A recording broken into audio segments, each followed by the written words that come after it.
nice way, y'all. We don't give a shit.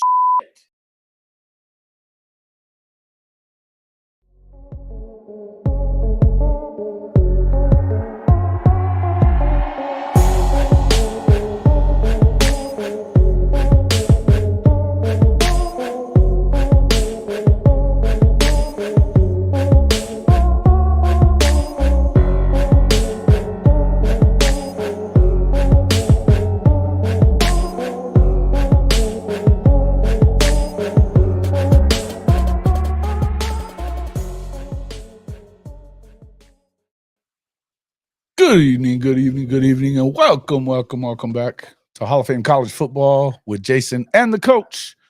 I'm your host, Jason Watkins. He's the coach, Philip Roybal. And if you love college football, you know you're in the right place. So before you forget, smash that red subscriber button, like our videos, and don't forget to ring that bell so you don't miss one moment of Hall of Fame College Football. Ring my bell. Ring my bell. Hey, coach is in a jolly mood. That must mean he's feeling good about the college football playoff tomorrow. Oh, hell yeah. Feeling excellent. Yeah, hell yeah. Watching the ball game that's on now, the quarterfinal now, and Penn State and Boise and shit. Once we get through Georgia tomorrow night, I feel like our chances are looking really, really swell. Wait. What was that? What was that? You're gonna get through them? Because Shawty's already chiming in, man. We gonna beat the brakes. Shawty, come on, man. Get off of this shit and come on. Yeah, let's get it on. I'm gonna send him a link just so that this will be the pregame, brother. The pregame. Oh, here we go. Shawty, don't be skirt. Do not be skirt. Bring your ass in here. Gangster, welcome into the show. My mother, Timothy Green. What's up, my man? What's up? Kyle DePuis. You better watch it, buddy.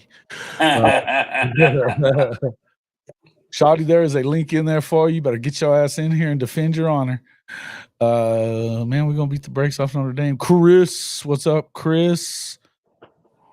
Nani Sooner Legend, just my damn opinion. Hey, make sure you share the stream. Get your asses in here. Talk to us a little bit. Hope everybody's doing good this evening. Coach, yeah, this game has been a little weird. It looked like Penn State should have ran away early, and then now they're letting them stay in it, but they just got another flag. It looks like they're going to be in position to probably score before the half. 29 seconds left right now. Yeah, they should have run away with it. You're right. Mm-hmm. But again, Satterfield. Once again though, Jason, they're the frauds that we've always thought they've been all year long, and so that's why Boise's hanging in there with them. Yep. Chris says today we learned the 3-loss SEC teams are also frauds. Coach, they're giving Kirk Herbstreit is catching hell right now, and I mean catching all kind of hell. Well, I mean Alabama laid an egg. They kind of and I know they had players that were not playing in the ball game that would have made a difference. But again, I think that goes back to the original talks we were having early on about, DeBoer and the new culture and how things were going to be. And, and you and I talked about this a little bit. He's still living under the ghost of Saban. And people are used to the way Nick Saban ran things. Yeah. And as well as I do, those things are not comparable. Those that they run their programs two completely different ways. And I'm not saying one's with an iron fist and the other one is very hands off. Right. And they're just coming off of Nick, and hopefully he'll get enough time there to get his culture and the way he does things, because he is a successful coach. But at the end of the day, players wouldn't have sat out if Saban was there. First of all, they would have probably been in to start with. But secondly, if they wouldn't have been in the 12-team bracket, I think he would have still had his players there playing. But it is what it is. Yeah, Chris, you had to catch that. Just because, here's why. Has finally returned. F*** your brand. That's why. Talking about Bama also went 0-3 against teams on Texas's schedule. Get the fuck out of here with that shit. Nobody gives a fuck. Well, I know a team that beat the shit out of them. Beat the shit out of Texas? Out of Alabama. Yeah. Oklahoma beat the brakes off them. Soundly beat the shit out of them. They did indeed. Now I would say, I'll tell you, from what I could tell, it looks to me like when you've got a guy like Milroe, he's not a passer. And they've been treating this, they're running the same kind of shit that they were running with Michael Penix last year at Washington, and wondering why it don't work. Yeah. You got to be, as a coach, you got to be flexible enough that you can adjust to your talent pool. And Milroe is not a passer. I mean, he's a great athlete, great player. Yeah. But again, they got to adjust. Yeah. Timothy Green, welcome into the show. Don't take it personal the way some of your damn fellow Mountaineer fans are getting on my last damn nerve. But I love you, brother. So it is what it is. But some of your fellow fans are like, damn, driving me damn crazy. Hankster, Bama's just dealing with the reality that other teams have dealt with. Look, that's what I kind of said to Coach earlier. I said, I tell you, it just breaks my heart for them. They're going through it. It is what it is. But it is. Hey, man, I just don't think that they're using that guy the right way. And it's clear. I think about when Jalen Hurts went to Oklahoma and Lincoln Riley used him the right way. He knew he wasn't that 12 to 25 yard accuracy quarterback, which you have to be if you're going to throw 12 and 25 yard passes. They're also not rolling him out of the pocket a whole lot. Lincoln threw short passes and deep balls, and he can do both of those things. But if you're sticking that cat in the pocket, and now that there's a blueprint on how to beat him, everybody's using it. Same thing. So to me, it's a bad game plan, number one. But it's also, I just look at it as, man, it's tough act to follow, man. Tough act to follow to have to go in there and replace the legend. And the players don't really, they're not used to it being the way that it is. Kind of just nobody is. Nobody is. The players, the administration, the fan base, nobody's used to that. And I think if he gets enough time, he may be able to turn it. But yeah. This today didn't help him at all. Yeah. Today did not help him at all. And fans and how fickle fans are. And it's what have you done for me lately? Bull nuts. Bull nuts. We had old numb nuts in here the other night. The other day or the other morning, yesterday morning. I did Buddhism. Neilio, thank you for the super chat, my friend. Appreciate that as always. Kyle Dupuy says Notre Dame versus Texas for the Natty. I don't believe it. I'll believe that shit when I see it. Because Texas, Jason, I do want to say one thing though. If Shawty isn't man enough to come on here, got a hair on his head. I'm not going to respond to his bullshit over here. Okay. All right. So whatever he says, I'm not even touching it if he can't come on.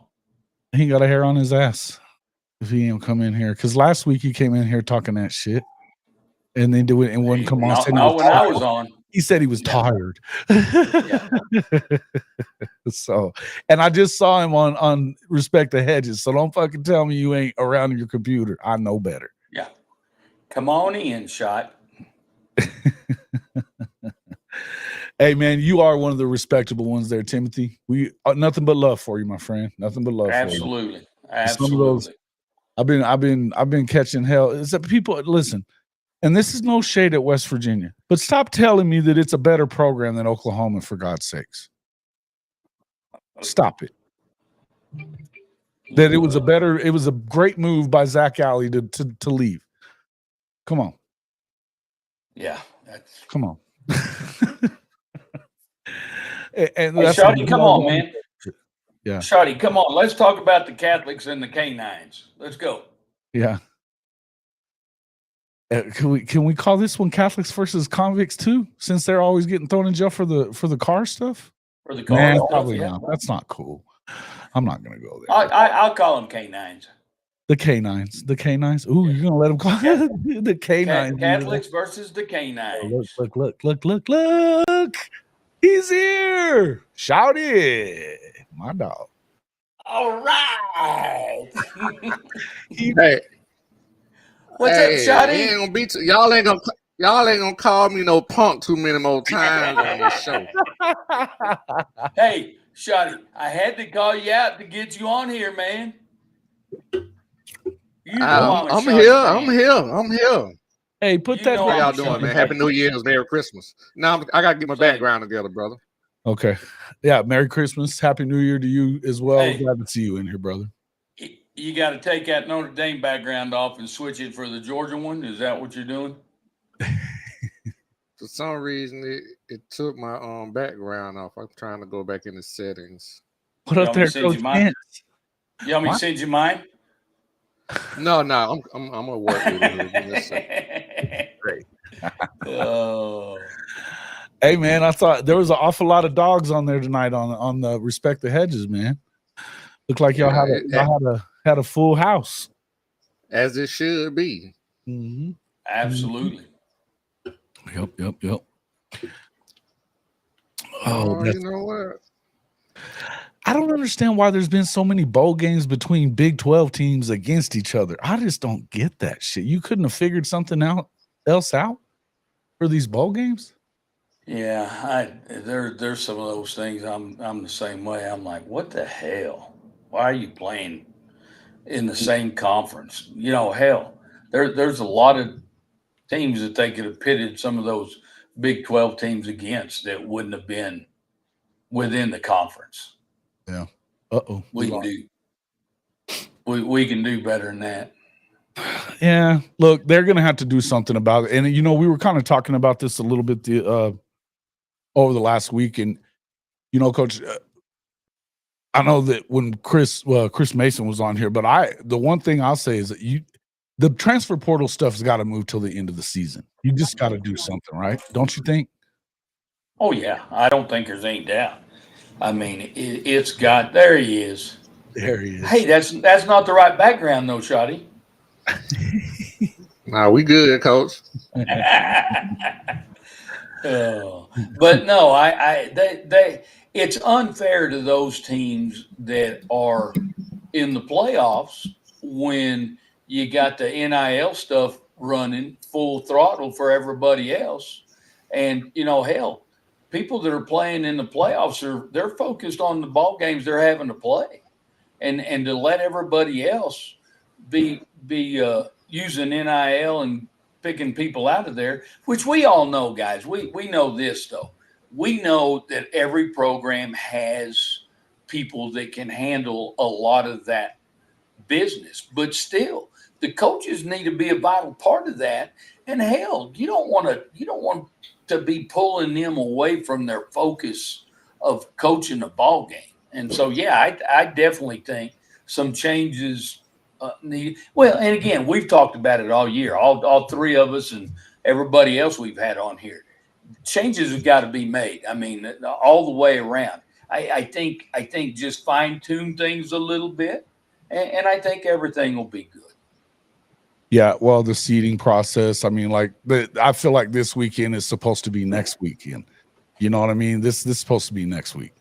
These games, Right. because they're the best games of the whole deal. And why in the world does Penn State get a game against Boise State when they lost to both of the teams that are playing against each other in that other bracket of Oregon and Ohio State? And it wasn't particular, they lost to both of them, but the one wasn't even close. You know what I mean? Well, it's kind of like, in my line of work, we call it a living document.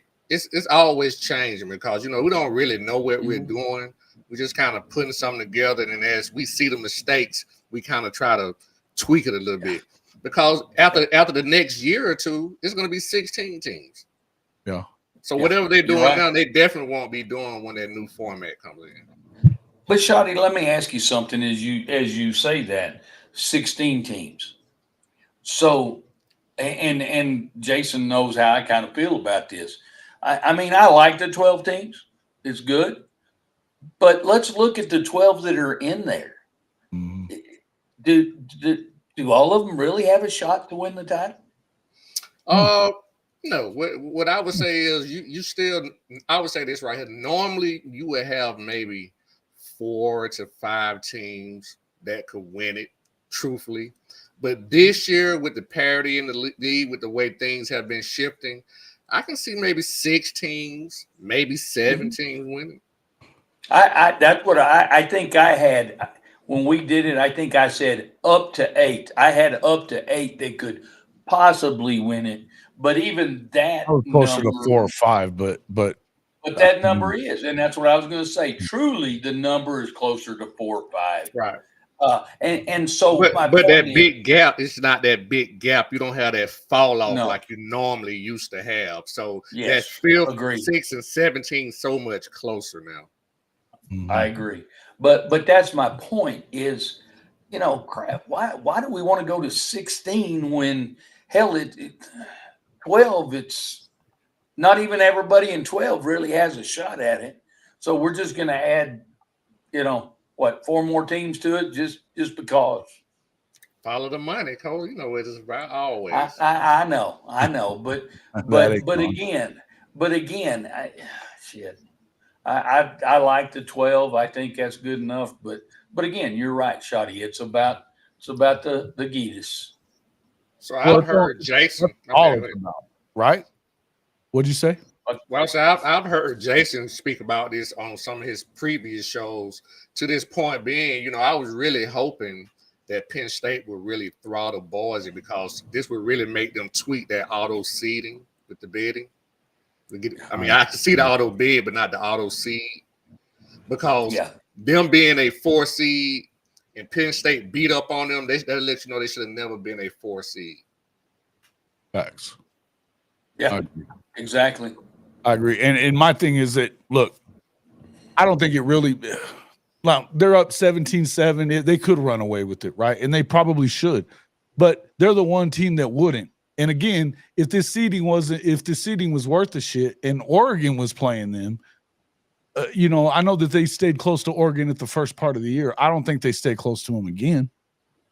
Or if even if it was Ohio State, there ain't no damn way.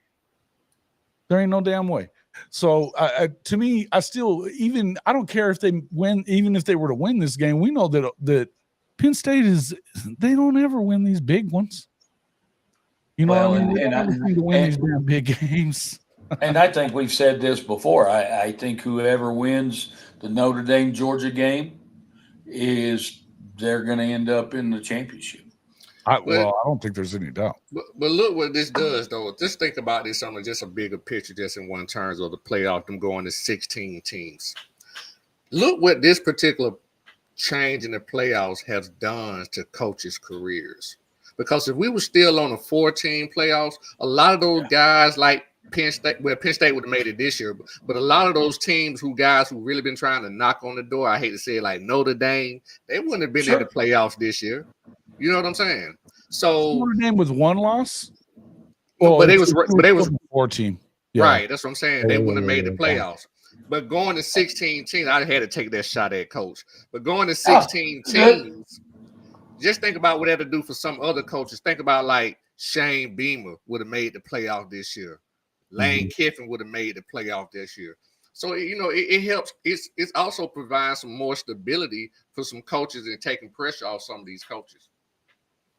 I got the solution to portal and bowl game scenario. Move the games up is what Coach Dent's talking about. He said start the season third week in August, solves everything, and the kids will be able to enroll in January. Okay, so instead of the last week of August, the third week of August. Well, there's 5 weeks generally, right? Feels like. Yeah, in August.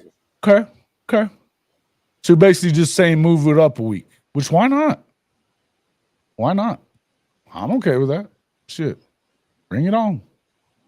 Look, I know that you got to do something. Either that or I think you got to wait until after the end of the damn playoff is over with, because it's just like, the one thing I'll say is like what Chris Mason said the other day. In the NFL, you don't have free agency going on at different times of the year for everybody and screwing up everybody else. Now, but here's the thing I'm going to say. Also ain't taking class. They ain't got no class skills to go by either. I don't know how much longer that's going to matter either.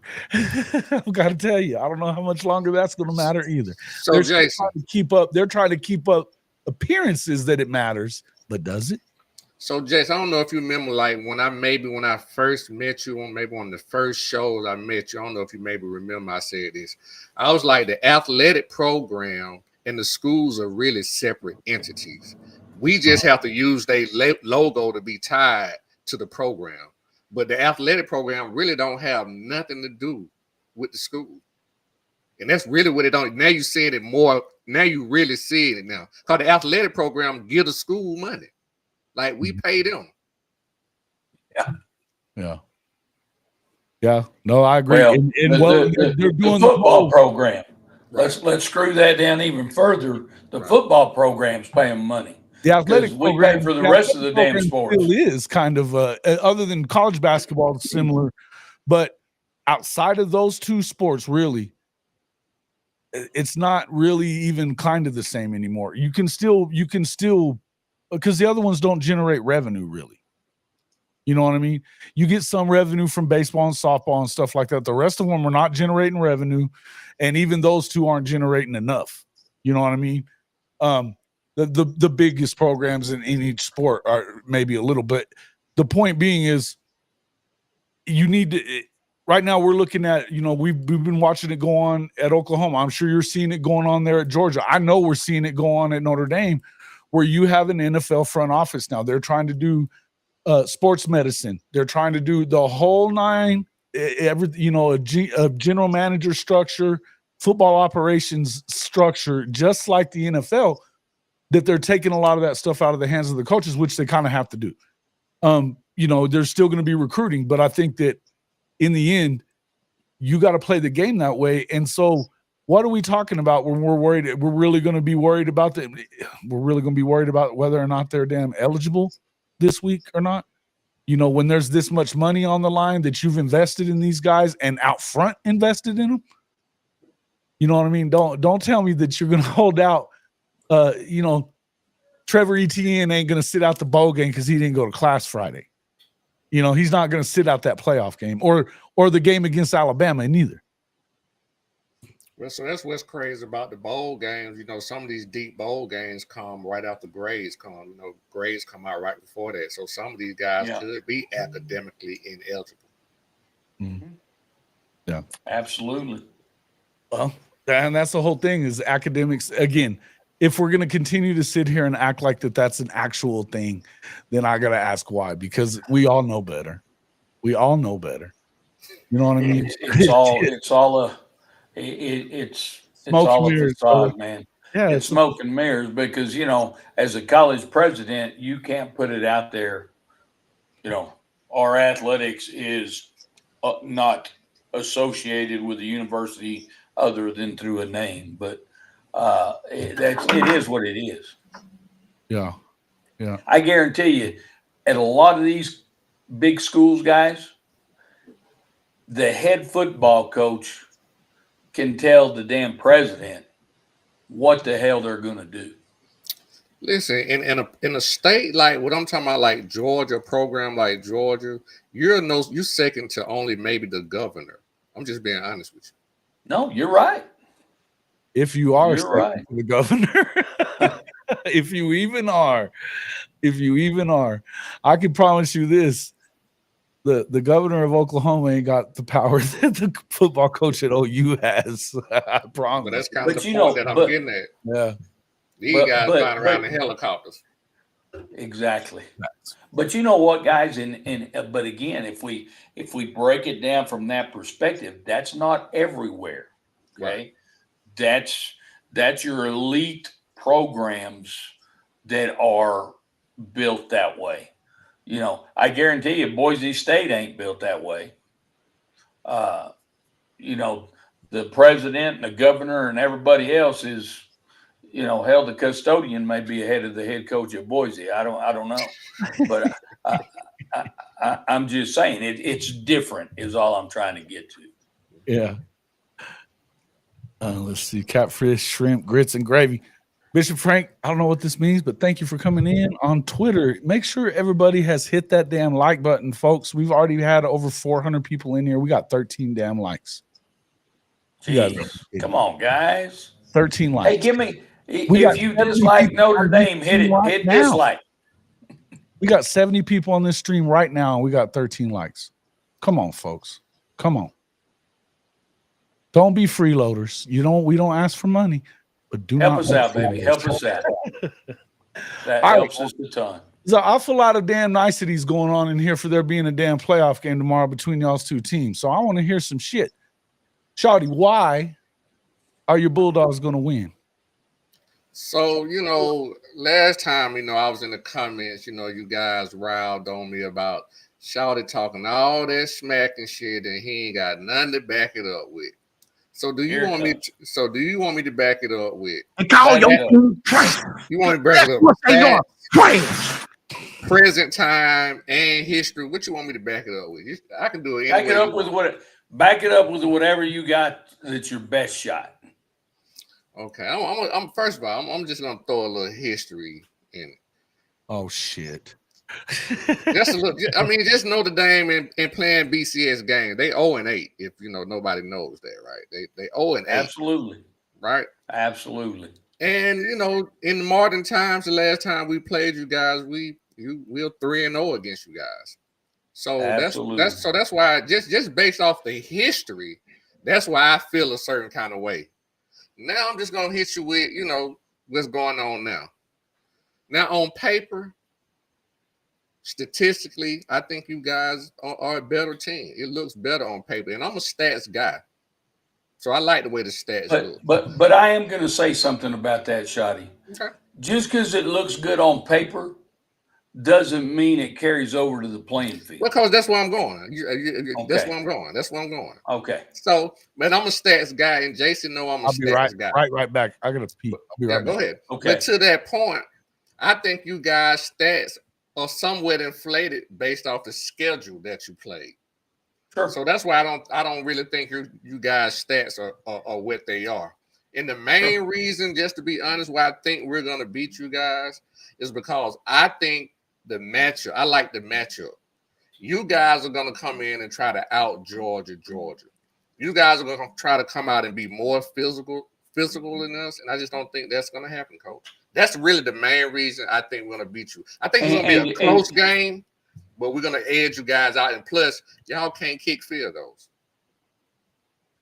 Well, if he's healthy, he'll kick field goals because he was blasting them in the early part of the season. Well, just based off what he's done, I think he's in his there. I think once he got injured, I think he got in his own head. You know, and you know this, Shawty. Kickers are like pole vaulters. They're all fruity as hell. I think he's like 11 for 21 this year or something like that. That's what I'm saying. The facts are the facts. Yeah. Statistically, yeah. But I think he's healthy again. I think he's good to go, and I think he could be the difference in the ball game too. But again, I agree with everything you say, Shawty. I I say the same thing. Statistics, statistics, and you know this. You can make statistics look great. Hell, Indiana looked great statistically. Some of the teams we played, Navy, statistically, oh my God. Army, the statistics they were both undefeated. I mean, but who are you playing? And it doesn't translate over to the field. And so, yes, I agree with you. I think, number one, I'll say this, and you've already said it, 8 playoff losses we've had. But I'm going to tell you, I truly believe this because I would agree with you if I didn't think we were very good. I would say, we're going into this. Whoa. You good, Coach? Hang on. My whole screen just went blank. Oh. Can y'all see me? Yeah, you good on our side. Yeah, wow, we got this is crazy. you. Okay. I'm back up. I don't know what the hell happened. But I truly don't believe we're one of those teams that played in those big games in the past. I truly believe we're better. I do believe it's going to be a close ball game. And hell, the odds are with us to win a game finally. I mean, truly the odds are with us. I mean, when you lose that many damn games in a row, sometime you got to win one. And so I don't know. I think we have the best opportunity that we've had in a long, long time to win the ball game. I know that you mentioned that y'all we were going to try to come in and out Georgia. I'm not sure that that's the whole. I'm not sure that's the whole game plan. And I know that having Dim Brock as the offense coordinator, he's been in the SEC.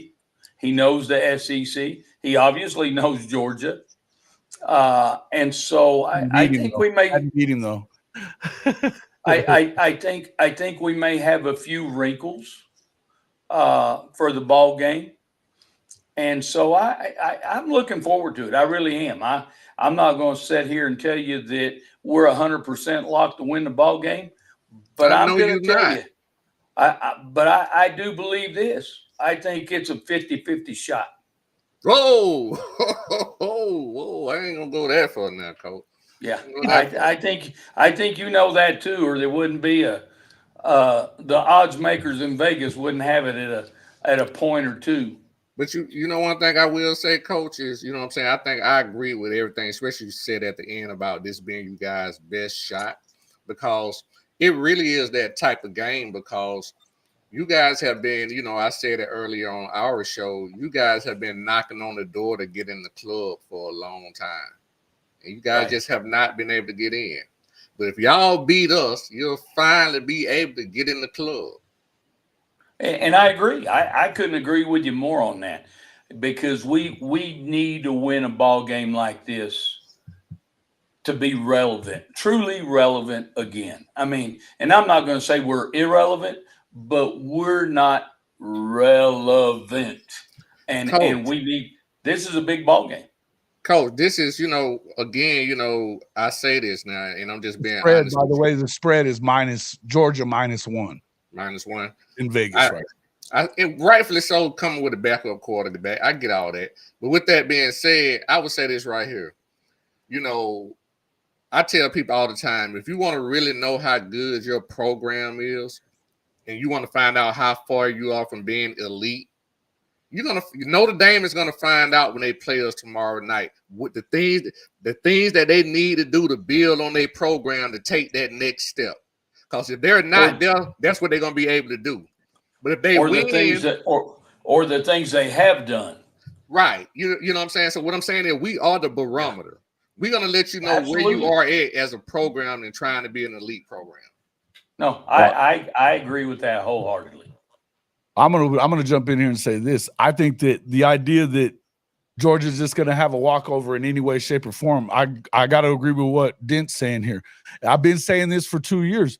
Notre Dame is one of the most physical teams in the country. Now, do I think that means that they're completely more physical than Georgia is? Physical against who though? That's what I'm saying. What are you basing the physicality off of? I can tell you that their physicality was just fine against Ohio State last year. Their physicality was just fine against USC this year. Which these are teams that have big boys that build like that, right? Every time they don't played us, where was that physicality? I'm talking about us. We are the barometer. I'm talking about since Freeman took over. This is the difference in them now. And Freeman's an Ohio State guy. So we know how they build it and what they've been doing. And that two-headed monster at running back, you better force Riley Leonard to beat you with his arm, because if you don't stop the run, and the one thing I know about Georgia is they haven't been as good up front, Shawty. They haven't been as good up front. You know they haven't been as good up front. You said it early in the year that they weren't that good up front. And I'm going to tell you something else, Jason. I'm going to tell you about what Notre Dame and y'all guys probably don't realize. To your point, Jason, about our front, we different on that turf. We play at a whole different speed on the turf. Sure. I get that. Hey, listen, I'm not even saying that I mean, look, I think that this game could go either way. What I'm saying is there's no way you're not going to line up and overpower Notre Dame either. Just like you don't think that they're going to line up and overpower you, you're not going to do it to them either. That's what I'm saying. That's why this game has a chance to go down as a classic and should be in the semifinals, not in the quarterfinals again. But, like I always say, Jason, you got to beat the best to get there. So it don't make a damn where we play, whether it's first round, but it's not. Semis. That's not what we're talking about. But I know what you're saying. But from my perspective, two damn teams right here is going to have a chance to get one of these two teams that we're watching is going to have a chance to get to the national championship next week, when neither one of them are as good as any of the four that are in that top bracket. And I'll say the same thing about Texas. Texas would lose to any of the four teams that are up above, and they will if they don't lose tomorrow. I just don't like it. I don't like the shit. And I get what you're saying about. I get what you guys are saying about, you're gonna have to play everybody to get there and win the damn thing. And I know what your mentality as a coach is, that we're gonna have to line up and play everybody. I get it. Yeah. For college football fans, fuck that. I want to see the best games.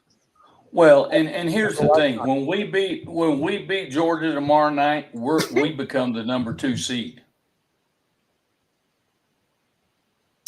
Okay, Shawty, your That's turn. the way it is. And call your team trash, because that's what they are, trash. I don't know how many more compelling points I need to make about why I think we're going to beat Notre Dame, and I go a little bit deeper if I need to. So, here's the thing, Shawty, you can make a lot of compelling points. The game is played tomorrow night. That is true. That is true. You can take those all my points that I haven't even brought out, but you can take all the compelling points that we both have, and we can go wipe our ass with those compelling points. I was just trying to answer the question, Coach. Friday night, baby. Friday night. That's where it's on. Hey, listen. While we on here, and I got you live. the last show that I saw you guys on, and I was commenting, I saw you hold up some currency. Are we locked in on that? Yes, we're locked in on 100. Okay. We are. Oh yeah. Don't be hard to find. Oh, hey, Shawty, you can ask Jason. I am not hard to find. If I put it up there, I'm coming through with it. We're gonna do a bottle. We're gonna do a bottle with it as well. Shawty, you want to do a bottle? Listen, Coach. Coach, I respect them. All I do is say, make it light on yourself. Whatever you want to do, make it light on yourself. No, he said whatever. You guys had 100, right, on it. Mm-hmm. Yeah, I was saying between me and you. Yeah. Oh yeah. I'll go in with you on one. Let's do a bottle. You want to do a bottle? Yeah. That's cool. Yeah. We head up, right? All right. Yeah, Boise State just scored at 17-14. We head up, right? No spread. We just head up, right? Head up. Pick 'em game either way. Up. It's a pick 'em game either way. So yeah, I mean, yeah, we pretty much. Yeah. So Yep. Damn Boise State score. It's a ball game now. And a shocker. Imagine that. Georgia's two performances show that Georgia still has the capacity to put a performance in. I don't disagree with that. What's that? I don't disagree with that, but I'm going to tell you that you're not going to, I'll just say this again. You're not going to be able to overpower them the way that you could in certain instances, Texas or some of these other schools. It's not going to happen. And the other thing that I'll say, the reason that I like Notre Dame in the game is really this. What I saw against the loss to Ole Miss and the loss to, you have the Bama loss. Both of those they lined up and, they're really good along the defensive front. Their trenches are great. They were able to get after your guys, your quarterback. Look, I know maybe you like this quarterback better, but I'll tell you this much. I think this is the best defensive front seven that you're going to see all year. And that includes Ole Miss. And I think Ole Miss has got a damn good front. Well, and I'm going to let me interject into that, Jason. I'll be honest with you. I'm a little bit concerned about losing Riley Mills because he was concerned. He's your best. That's what I'm saying. He was our best player. Now you guys know this, and Shawty, you know this. There's ways to scheme around those things, and some people are going to have to step up. We're getting Rubio back, and he's a big old kid too. But we lost our best down lineman, so that obviously concerns me quite a bit up front. So. But somebody else is going to have to pick up the slack. Backer's going to have to do a better job of running downhill. But with that being said, Shawty, I do have a question for you. Yes, sir. Tell me your thoughts on the quarterback scenario for you guys. So this any concerns at all? Okay. So I'm going to say this, Coach. Bruh. And Jason asked this question on y'all last show when I was in the comments. I think he asked me, do I think if we're in a better position or not? Do I think we're in a better position with our backup quarterback? No, of course not. But this is what I will say, Coach. One thing that's been proven and shown about us as a program, our coaching staff, this kid is a highly rated quarterback. He's been out in our system for 3 years. I trust in my coaching staff for this kid to be able to come into this game and run everything that we want to run. Now, do I think he's going to be airing it out like that? No. But can he? Yes, but that's not to his strengths. But I do think he opens up another element of our game that plays to our strength. Sure. So now when we doing some zone reads or some RPOs, the quarterback now actually has a chance to run. It's a threat. Yep. So I think that's going to really give us a chance to have some one-on-one plays with you guys downfield, which I think your secondary is better than our receivers. But I think us having the one-on-one chances, that gives us some chance to either get explosive plays or flags on third down to move the ball. Right. And I will agree with you. I think definitely our secondary is better than your receivers because I don't. And I was joking the other night when I said, Shawty, they need you back. No, you wasn't. Because that's definitely not their strength. But again, we're going to have to, as far as our defense, we're going to have to get you off of second and shorts, third and shorts. We need to get you into long down situations.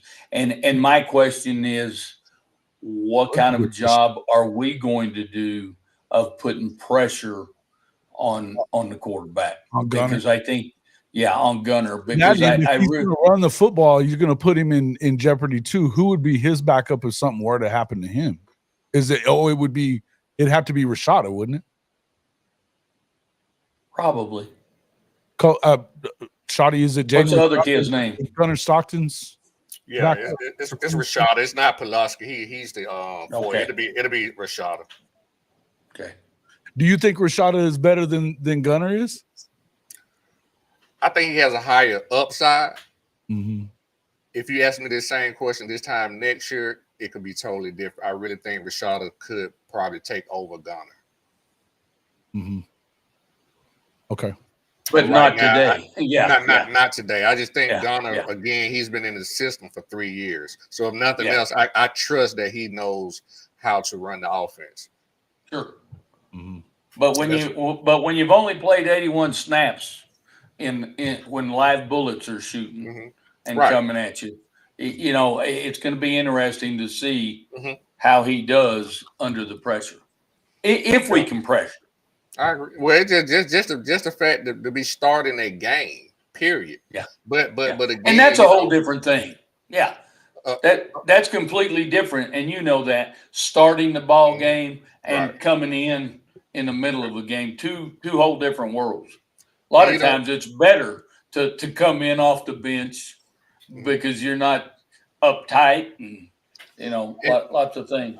And again, this is the other side, you know, that, you know, people will preach against the transfer portal. Again, I keep harping on this kid has been in our program for 3 years. So he's had a chance to, you know, depending on where you at, I can only speak from a Georgia standpoint. He's had a chance to practice against some of the best defenses in the nation every day. Right. So I don't think the speed of the game or anything like that would be an issue for him. Like I said, he's a 4 or 5 star kid. Himself, he broke Georgia. I mean, he broke who was a touchdown record, so he can throw the ball too. Don't think he can't throw. Right. I don't think he's going to have a problem with Justin, but just being able to stay in the same place for 3 years, win 2 national championships, learn behind the 2 guys that you played against, and to come in and do what you did in a playoff game. I just don't think the moment is going to be too big for him. I just don't think it. And that's a testament to staying in one place as opposed to bouncing around. This kid has had a chance. He's had a chance to develop. Yeah, no doubt. I would agree. This is a great. You had this being both teams have the same recipe for success. Make the quarterback throw to win, and so Neilio came back and followed that up with: would it be safe to assume that the team who runs it better wins it? I think so. I think there's any doubt. You hit 150, you're probably going to be good to go. You know what I mean? Yeah. Well, it just depends on how you get that 150. True. You could have one big one. You're right. You buzz one for 98 and you get 40 yards for the rest of the game. That might not do it. It may not. Notre Dame did last week. Another shot at coach. But it could do it. Right. Doesn't mean you can't do it. Right. You could do it. And you know, and that's another thing. That's why I think. You know, I said it earlier. That's why I think this game is such a good game because of the actual matchup. We are so much close. We're so much more alike than we are not. You know what I'm saying? We both have this. I think Neilio said, like Jason said, we have the same recipe. We're both going to play man to man, and we're going to on defense and on offense. We're going to try to run the ball as opposed to throwing the ball. Yeah. Underdog, welcome into the show. Hell of a game. Sugar Bowl gonna be sweet. Show is. I think it's gonna be a great game. Great. And I'll say this about last week because we alluded to it to 98, and then we didn't have much after that. But if you go back and you look at how many more times he played, or you know even touched the ball, which was our best running back, you know he was out with the flu, you know, and they didn't play because they knew we had it in the bag. I think we all knew that, and so I think he'll be healthy and good to go this week, and I think we'll see a different back. And I tell you this, guys, a game like this, turnovers always play a factor in a football. Absolutely. Listen, and I think we're gonna make Riley Leonard look like he did against Texas A&M. Coach, I'm gonna take you all the way back to that first conversation we had. The boring game, is that what we're talking about? The boring one? Right. That's where this. Listen, we're gonna make Riley Leonard look bad. We're gonna make him look like he did in that first game. I disagree with you wholeheartedly. I don't think you will. Because I think he improved his play throughout the season for sure. He's definitely gotten better. Yeah, and he's picked up more of the system, Denbrock system, and I think he's gonna surprise you. And I'm gonna tell you what, guys. He ain't seen nothing like that, Coach. He ain't seen nothing like that all year long. I'm not sure y'all have either. Y'all offense? You know what? I think Riley know, Leonard plays the ball better than people are giving him credit for. Number one, absolutely. And he'll run past your ass. And you know what, Coach? I'm gonna say this right here too, Coach. I'm gonna be honest with you too. This is another thing that just doesn't go in y'all guys' favor, since we know I'm keeping points. The brand. Oops, wrong one. We you can't give Kirby this much prep time. The prep time that we don't have, that's go big into game planning, Coach. We'll find out Friday night. I truly believe if that team and that coaching staff is thinking the way you are, Shawty, I think we have a big advantage. Uh-huh. Oh, taking y'all lightly, maybe? Look at this. You're talking about historically. So you were talking about historically earlier, and look at Marcus come in here and threw out the reality here. Georgia edged Notre Dame 2019 in 2017 and posted a 23-17 win in Athens in 2019. Notre Dame is a better team than they were then. Is Georgia? Did I lie when I said we 3-0 against them in the modern era? No. I'm just saying, but you acted like it was like easy. No, I just said we 3-0. That's tell that's me what when I tell a lie. Just tell me. That's what he said. No, that's what he said. 3-0. So like I say, we counted W's and L's. Although he did make it sound like they beat the shit out of us. But that's just how you heard it. That's how you heard it. That's what I'm saying. He did say 3-0. That's how you heard it. I can't do nothing but say what I say now. How you hear it and interpret it. You know what I mean? Yeah. Ask what question? I love it. What question do you want me to ask? Ask them that question about what? Was it turnovers playing? I don't know what you're asking me to ask. Y'all gonna have to. Hey, when you got this many people in here, and this many things coming out, you're gonna have to repeat it or super chat it. One of the two. As you're looking for that, and since you guys are not hitting the damn like button. Come on, guys, help us out. Help us out with the like button. Man. Come on now. I tell you what, I got one for you guys. If you think Notre Dame's going to win the ball game, give us a thumbs up. If you think Georgia's going to win the ball game, give us a thumbs up. Give us a thumbs down. Thumbs up too. You can thumbs up both of them. We want all thumbs up. Touchdown. Oh, Shawty. But and I tell you what, I do look to I think the trenches. We all know the trenches are going to be key.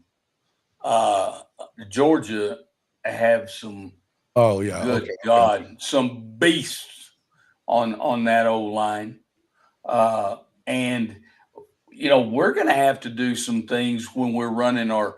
If we think we're going to make a living out of running inside zone, which is one of our big plays in duo and inside zone, we going to have to rethink that a little bit, because I don't think we can give a consistent dose of inside zone and duo. We're going to have to run some outside stretch plays, outside zone. And I tell you what, one thing that I haven't really seen us do much this year, and I hope this is a wrinkle that we put in. I hope that we have our two best backs in the ball game at some points. At the same time. At the same time, yes. And maybe playing Love at a slot. Little 22 personnel, coach. Little 22. Yes, personnel? sir. Little 22. Okay. And having Love in a slot, and then being able to run, him on some routes against some linebackers, and also running your favorite play that Oklahoma was running, not this last year, but the year before. The jet sweep. Yeah. So hey, I'm gonna say, hey, you know what? Something that made me think of something. Let me just throw this out there for you, because I want to ask both of you this. Games like this where you're real similar, right? You're real similar, and you're expecting this game plan. which coach is going to have the stones to come out there and go for the throw? Think about this for a second. You think about like 2 years ago or a couple of years back, whenever Michigan beat Ohio State in Ohio Stadium, right? And they come out and throw the damn football to do it. And nobody was expecting that shit. They were going to go in there and try to run over their asses because that's what they were going to do, and that's what Harbaugh loves to do. And what did he do? He went up top early and often. We're talking about all this run game. Which one of these teams is going to go out there and find a way to hit them deep? Because I think that may be actually the key. No, that's what I was saying earlier, because of the way that we play, the way that we're so similar, and we're going to play defense against each other. It's going to be a lot of man-to-man. So both of these quarterbacks going to have shots to take plays deep downfield.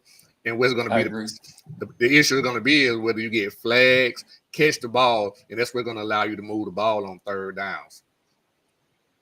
Yeah, because you're gonna get those chances to take one-on-one chances. Because I think their secondary is better than our receivers. So of course we're gonna put that extra man in the box to stop Georgia's run, because that's what Georgia want to do. But at the same side, on the flip side of the coin, everybody know we play man-to-man, because Kirby's not gonna let you run the ball on them. So that means Notre Dame, meaning their quarterback, is gonna have a chance to take some deep shots on us. So it's like we got the same recipe. I hate to say it, we got the same recipe. No, I agree. I agree. But I have to tell you this. Both want to run the ball. I think you're going to have to chuck. I think you're going to throw it, man. I think you're going to throw it. But see, that's the thing about our quarterback. That's what I'm saying. Like a lot of people think that he's going to come in. He's just going to be an RP. He doesn't limit. He's not limiting by our playbook at all. He can run everything in our playbook. He actually opened up a running dimension. That's what the difference is. It ain't like he can't throw. Yeah. No, he does. I'm and again, I've heard all this crap about quarterback. Well, you know what? If our starter was here, it wouldn't be a ball game, and this quarterback Gunner's better. But at the end of the day, guys, shit, your starter's your starter. I don't care what you say. Hell, he was starting all season long for a reason. But I do agree that he does give you a different look, and that can be a little tough as a coordinator when you hadn't seen that much of him. Now, they've gone back and looked at all of his 81 plays or whatever that he's run. 86. Don't be short enough, Coach. Okay. All his 86 plays that he's run this season. They've looked at those inside out. They've gone back and looked at high school film. But he does bring a different dimension, and that can be a little scary from the perspective as a DC, because you really don't know 100% what you're getting. Well, now you got to play 11-on-11 football now, Coach. You can't have that extra man in the box for no reason just to stop the run. Because now you got to play. That way it makes it so much difficult. And the fact that you kind of hit it on the head, you guys really don't have a lot of film on it. No. And that hurts. But again, Georgia's not going to stray away much from what they've always done. It just adds that little dimension of his legs being thrown into the mix. And again, that's another thing, another dimension for you guys, but y'all got to see it all year on Riley Leonard, because he does bring that other dimension. Nice. Y'all getting on my damn nerves. And hold on, Cole, let's be honest with you now. It ain't like this guy some kind of he's not like this 4-5, 4-4 guy. He's not just gonna, he's not this explosive kind of quarterback either now. He's just a hard physical runner. But it's not like he's just, DJ Lagway or somebody like that. It's not, you are trash. You guys are both trashing me right now. It's killing me. They call your team trash, because that's what they are, trash. I think I done made all the compelling points. I can't make no more compelling points on how we gonna win the game. Let's go talk some damn shit. I'm tired of hearing your compelling shit. I want to hear some shit. Okay. Well, the bottom line is, guys, it's Georgia's still the defending I found that champion of many seasons, and it's Notre Dame that's got to step up and knock them off. Bottom line. I mean, and like Shawty said, I can only give you so many compelling points. And you know what? Like I said earlier, we can throw all that shit out the window and we'll find out Friday night. And, we'll find out if Shawty's still compelling afterwards or Notre Dame is coming to the club. Coach. You just need to be. I'm gonna send you my Zelle. You just need to make sure I can send you my Zelle. and in my phone, I'm just sending it to my phone number, Coach. All right. Trash. You're gonna have to have it anyway to send me. I found that expensive, sir. Jason got it, so don't add it. Don't be talking about. Well, I ain't got your number, shop. Jason got it. Oh, I got you. We'll find out Friday night. I appreciate that donation. We take our donations. But Shawty, I truly, and you know this, Shawty, I respect you a great deal, and I respect the Georgia football program. Oh, no, and I'm saying this honestly. I mean, you remember when people were talking shit about Georgia early on, and I still believe they were one of the teams to beat, and here we are. Unfortunately, it's us that are playing them, but it's our job to get over that hump. Mm-hmm. So, yep. But again, I'm not going to back up. I still think we can. Yeah, we are the gatekeepers. To be honest, we are the gatekeepers. Y'all are on my last nerve. We're going to get off this fucking subject because y'all are weak saucing out. Yeah. And call your team trash. That's what they are, trash. That's what I want to hear from you guys. That's Bubba Dub. I love Bubba Dub. You don't love Bubba Dub? I like Bubba Dub. I got to say earlier, hey, House Money. House Money came in and said you were a mixture of Ray J and Kevin Durant. It said you look like a mixture. Now, Shawty is his own man, I will say, but this is funny. Hold on, where now?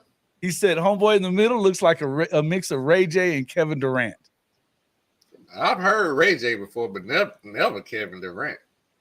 Fuck Kevin Durant, by the way. I never heard Kevin Durant.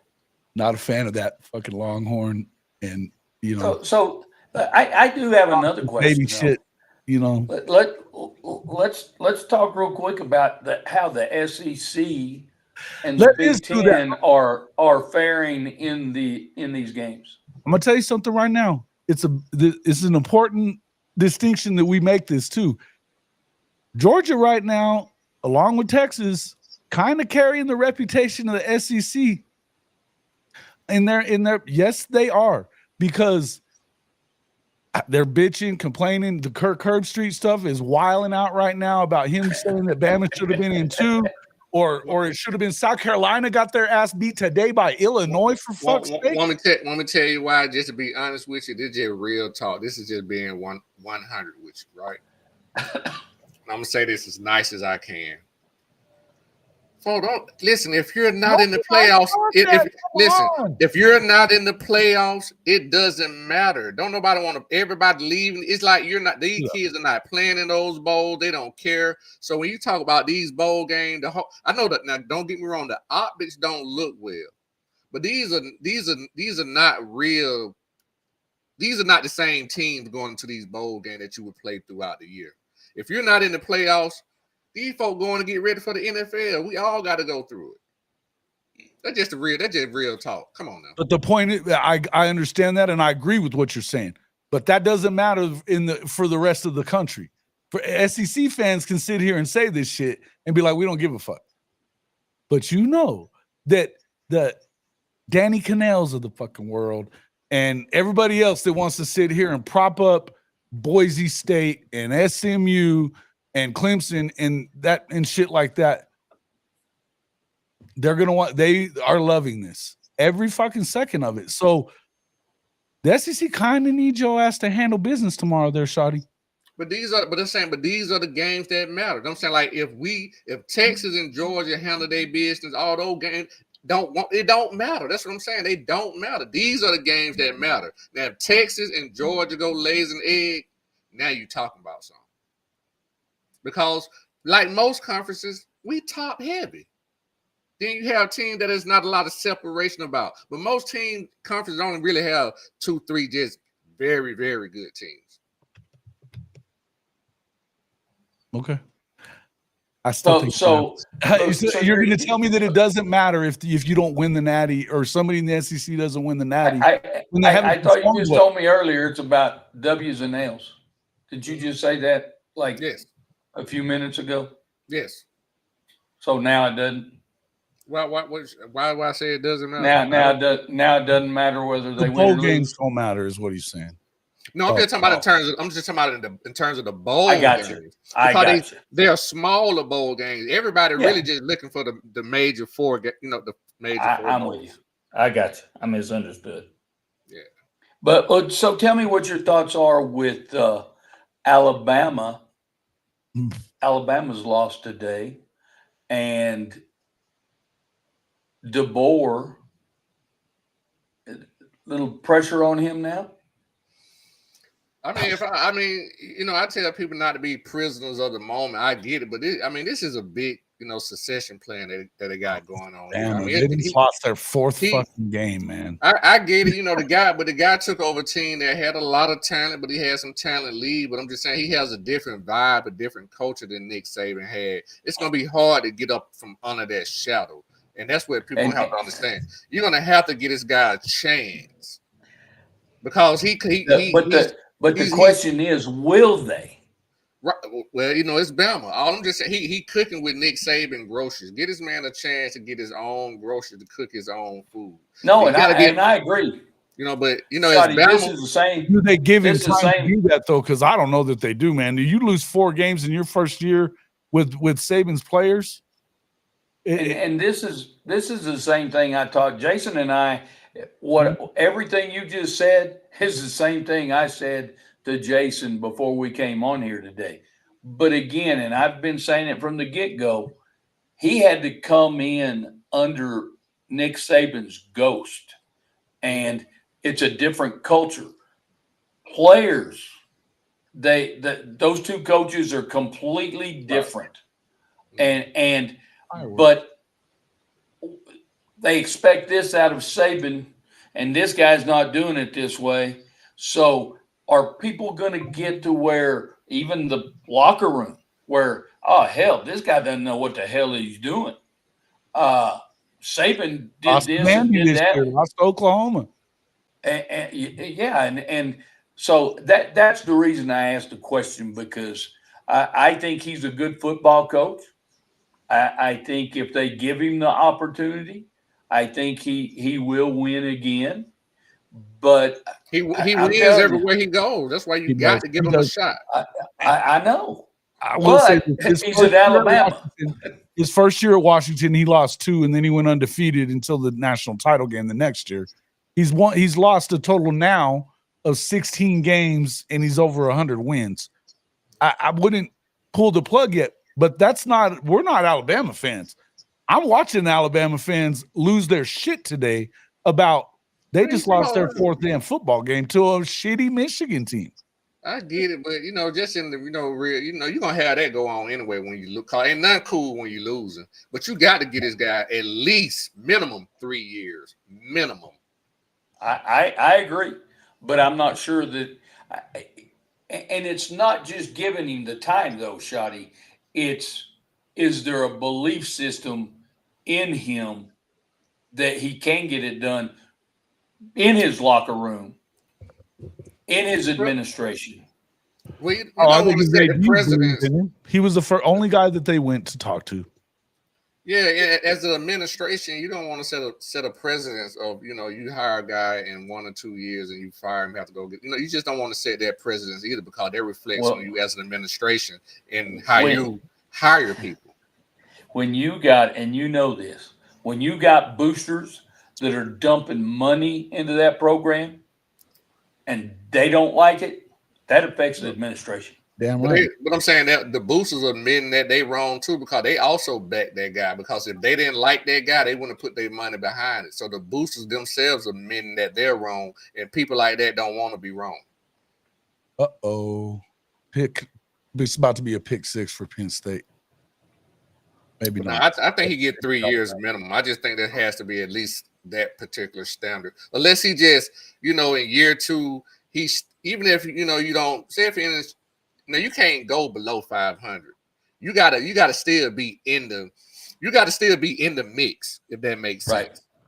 You know what I'm saying? So if he's had the same record next year, I still think he come back for a third year. Now, if he come back and he's, if he come back next year and he's 500, yeah, I don't know. Maybe not. But with that roster, I don't see that happening. I still see him in the mix, Coach. Neither I kind of agree what you're saying. His offense is successful down the field. Milroe can throw it down the field, and he can throw it short. He cannot throw those mid-range. And I'll tell you, I don't think that they put him in positions today for sure where they were going after that blitzer that's coming in and getting a hot route to where, instead of taking that dude deep, that you got the guy hitting a slant when he sees that he's about to rush the outside there. You got to go fill that spot. And that's not what they were doing. And on top of that, why would you stick a guy like Jalen Milroe in the fucking pocket? He's much better throwing on the run. He's being an athlete then. You got to let him go be an athlete. And if Kalen isn't, and maybe it's his offensive coordinator and he's letting his offensive coordinator make his mistakes or whatever. Maybe that's what it is. But I don't know how long you can do that if you're Kalen DeBoer when they don't expect to lose. We all got spoiled ass fan bases. We all do. Nobody's as spoiled as fucking Alabama now.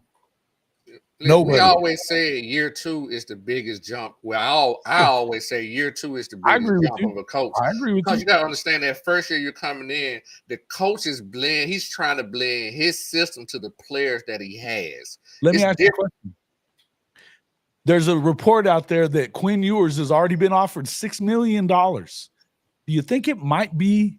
I feel like I immediately thought Ohio State. Do you think it might be Alabama? Well, Jalen Milroe's got another year. Has he declared? I don't think they want Jalen Milroe to come back at all. Okay. And I know Texas doesn't want him to come back. It doesn't want Quinn to come back. I hope Quinn goes to either one of them. It's possible.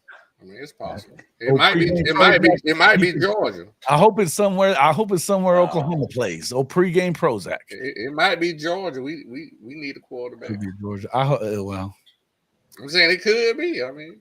Well, and I heard Notre Dame in the mix of that too, and I was like, shit, no. So let me ask you two guys a question. You two guys, as your program, you want to take a flyer on Quinn Ewers? Okay. Not at this point. Oklahoma just went and got John Mateer. I also believe in Michael Hawkins, but Mateer had more touchdowns than anybody in the country this year. It was in the Mountain West. I don't even know that he's better than Michael Hawkins. But I do know that with it looks like he's going to be the guy. I would definitely take him over Quinn. He looks like an alpha male type of dude. Loves that, that offense that they're going to have.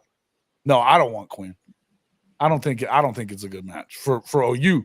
But now, if you hadn't picked him up and he's available, is it somebody that you look at? Probably so. I don't think Notre Dame needs them. They've got Carr and we don't need to go back to the portal for a quarterback, because then we're not going to be able to recruit a damn high school quarterback. They need to go with. Say, why the hell should I go there? When I agree, I think you either have to go with one of those two kids that are freshmen and yeah, and I think we're fine with either one of them. So no, we don't need him from that perspective. We don't want him. That's a great idea. Hey, this is obviously Marcus Dent, father of Isaiah Autry Dent, Oklahoma Sooners. So, we don't. We got with myself as a program. I kind of struggle. Well, not necessarily struggle with it, but I had to think about it, because as good as Carson Beck was for us, I don't think our fan base want him back. That's why I think he decided to leave. It's just amazing, and I don't want to go back to Oklahoma, but I'm just more like a bird in the hand is better than two in the bush. If I know I got a guy who can play and I trust in him. Here's the thing, though. When have you really seen him get it done big time? Because I mean, just to be honest with you, Quinn Ewers. Oh, I was talking about Carson Beck. I'm like, okay, no, Quinn I'm talking about. No, Carson. Carson struggled a bit this year, but I think it's a little overblown how much he struggled. You know, the extent of how much he struggled. Right. Because some of it had to do with our receivers. Yeah, a small stretch. Yes. We also had the most drops. 28 touchdowns and I mean, come on, let's not be crazy about it. And we had the most drops in the country this year of any FBS team too. So that has a lot to do with it too. I don't think UCF's kicking 6 million. I think that's an Ohio State thing all the way. I really do. If it's not Alabama, because I could certainly see Kalen DeBoer being like, we need a guy that can rip it. And that's one thing Quinn can pass. He'll put him in a good position to be a good passer. But I don't know. Quinn would be crazy to not go pro with this quarterback class. Chris, you may not be wrong. Yeah. You may not be wrong. Good point. It's not the greatest class. I think after you get done with Shador and but what is next year's projection? You can be the big dog in next year. I don't know how that's projecting either now. No, I don't know. Exactly. I think that Nussmeier, because of Nussmeier saying he's staying at LSU, it definitely opens it up this year. Nussmeier is going to have to leave next year. Which surprised me that he wouldn't leave when he's got a first round grade. When you get the first round grade, you got to go. You got to go. Yeah, but you're talking about the difference in the money because it's a good chance he could probably be maybe either the fourth, maybe seventh quarterback when you can come back next year and be maybe 1 to 3. That's a lot of money. Purple Orca, you want to get your ass kicked out of here? You talk about Quinn as Landry Jones one more time. So we talk about my boy Landry. Say it one more again. You be gone.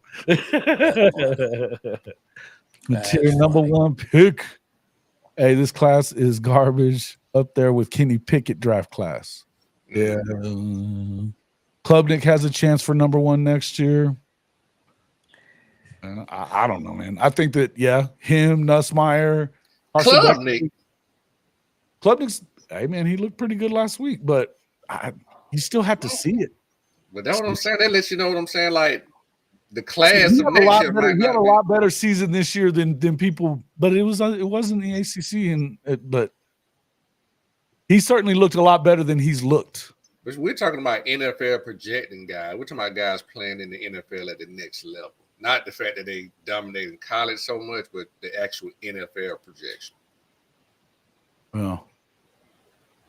And the last band poster of the year 2024 is it could the next motherfucker that says that Quinn Ewers is like Landry Jones is gonna get his ass out. Can I ask you a question, Coach? Sure. Has there been a point, or do you see a point in this particular game that's coming up, or have you seen any particular point in the season where your head coach had made a decisive decision to win a game?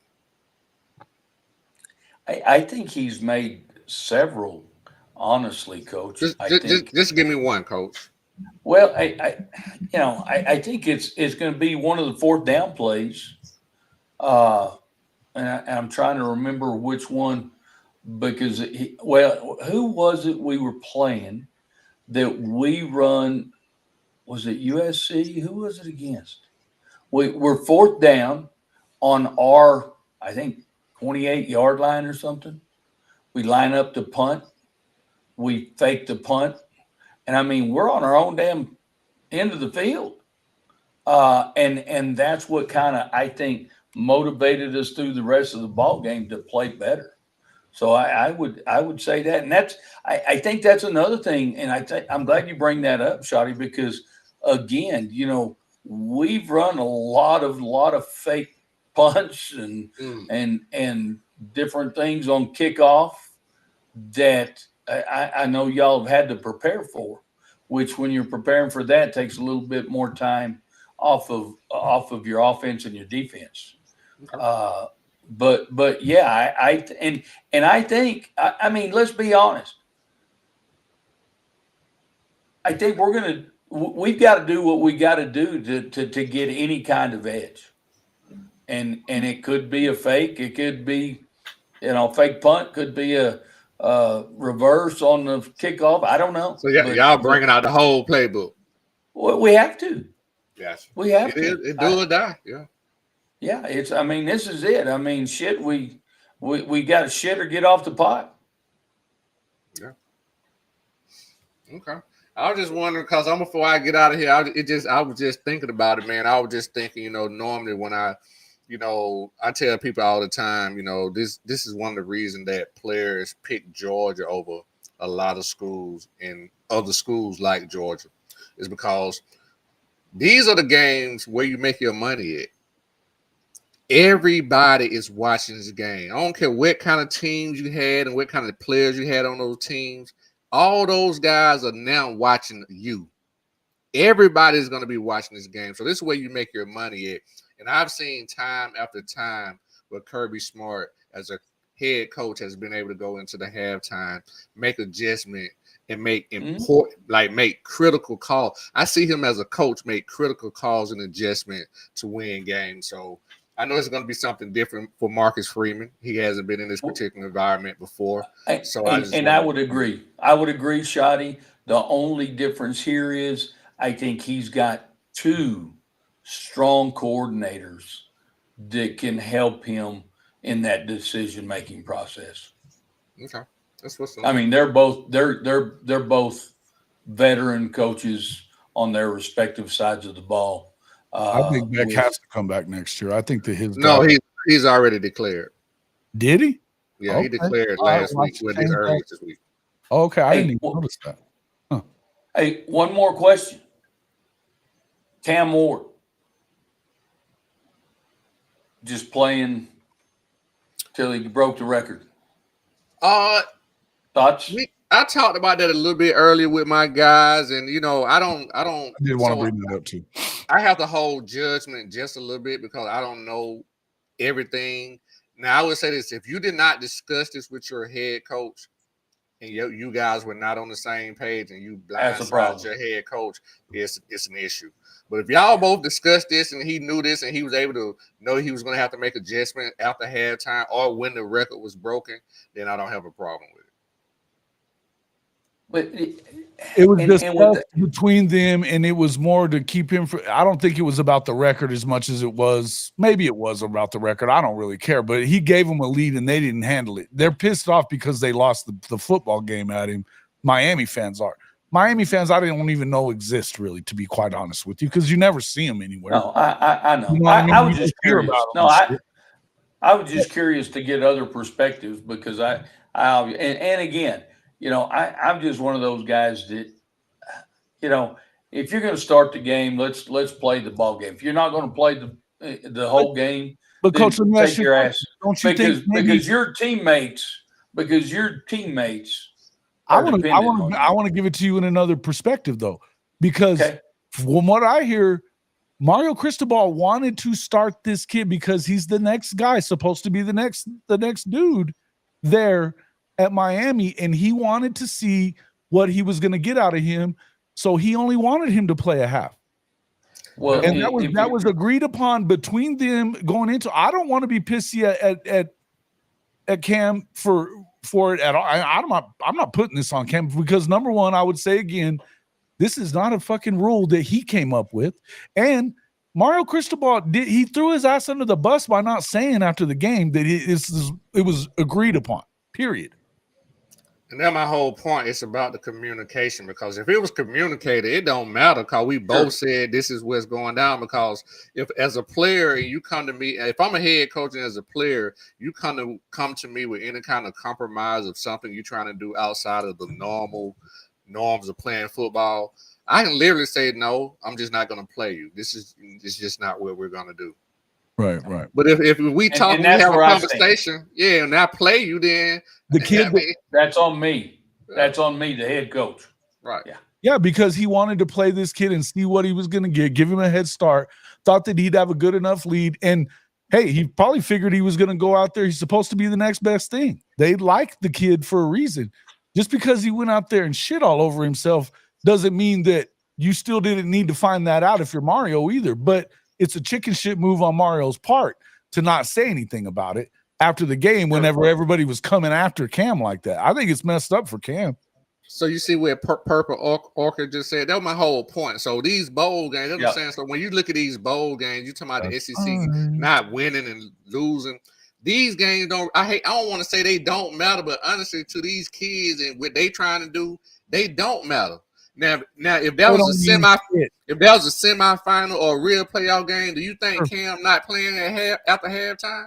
No. He playing. Well, with Mario Crystal Ball, you don't know. Mario's a I mean, but I'm just saying that speaks to the bigger point of what we was talking about earlier, and with only certain games, only the playoff games matter. Mm-hmm. And that's the whole thing. He threw him under the bus. To me, it was throwing him under the bus for that loss when we all know what Mario does in damn football games that you're leading in or whatever. He's gagged them up all damn his entire career, going back to Virginia Tech and same at Oregon. Hell, all you had to do was kneel on the ball last year against Georgia Tech and they win. And he didn't do it and they lost.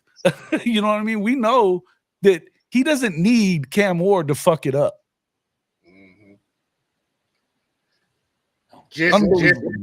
Jesse Browning, you know why that game matters so much? Because them coaches are fighting for 10-win seasons, right? That's why that game meant so much. It was a fight within a fight. Yeah, and these are two different types of programs too.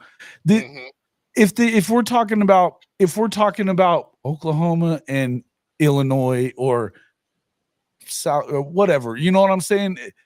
Do you think Oklahoma would have given a shit about that bowl game? They wouldn't have. Just like Alabama didn't give a damn about it either. They could have got to 10 wins today. They didn't care. But they don't already broke through the ceiling. See, South Carolina versus Illinois, those are two programs trying to break through the ceiling. There's a difference between South Carolina and the rest of them. We're not and Miami for that matter, even though Miami ain't done shit in forever. The point is, these games they matters to South Carolina. It matters to Illinois because otherwise you don't know them. And we all know that, hey, come on, man. South Carolina needs to get all the wins out of their system that they can because come next year, they're going to go right back to where they always are. And by the way, South Carolina, you still didn't belong in the damn college football playoff. Come on, man. Come on. You knew I was going to say it. I've been saying it all year. You still didn't belong. Gamecock. It won you. Oh, shit. I love it. I know one damn thing, boys. This is actually part of it, too. Pay the incentives to these kids. You'll get more out of it. If you want them to matter, then you know. I tell you what, tomorrow is going to be a long damn day, Shawty. Yeah, I was surprised that it was at 8:45. I don't like that. I don't either. Hell, I'll be passed out by the time the game starts. Well, just even as players, you get up early, you know what I'm saying? You have breakfast, then you don't have to have watch film probably 2-3 times out the day. You might have another walk around. That's going to be a long day. Long day. Lunch. Yeah, I don't like that. I don't like that at all. I'll say what I want about Beamer. He ain't shit. Come on. He ain't that guy. Come on. But I get what you're saying. And look, they're the top. For them in those programs, it mattered. All right. It's about matchup. It's always about matchup. That was just a good matchup. You had two teams that are trying to break through the ceiling as coaches. You know what I'm saying? Get 10 wins. It was just a good matchup. It was a hell of a matchup. But you just don't get that in normal bowl games like that. Yeah. Confucius say, man with hand in pocket, feel cocky all day. You missed the all day part, but yeah, you're right. Gentlemen, I'm going to get out of here. I got to put something in the belly, man. All right, man. Okay, brother. Thanks for coming in. Hey, Shawty, good luck. Yeah, good luck to you too, Coach, man. You know what I'm saying? Get that Zell from on. You're going to need it. No, I meant good luck. Y'all are going to need it. I'll holler at y'all. Appreciate the invite, Jason. Hey, man. Have a good one, brother. Happy New Year. Later, Shawty. Happy New Year. Happy New Year to Shawty, and thank you for coming in. Shawty Parker from Just My Damn Opinion. Make sure y'all get over there, check him out. You can also catch him on Inside the Hedges and on the Fanatic Sports Network with Coach I and those guys. Man, they do great work over there. Make sure you guys get over there and check them out. All right. Beamer needs to be on meds. Beamer's a dumbass, man. Shout out to Illinois, the SIP boys. There is a lot of Mississippi kids on that team in there, Coach Dan. Yeah. There sure is. Yep. Jay, talk to me, big dog. What's up there, USCJ? SEC overrated. USCJ. Would you like to talk about this? We were just talking about this, as a matter of fact. You want to come in here and talk? Because if you're going to come in here and talk some USC stuff, you guys did still go 6-6, right? You do realize that.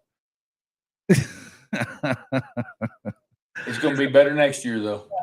Yeah, we're this close. Isn't that what they said last year? Always this close with Lincoln Riley. Always this close with Lincoln Riley.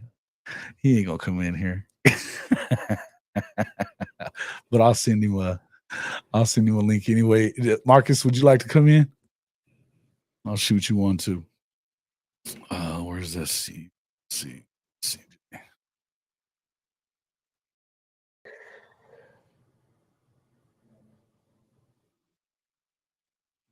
Dent.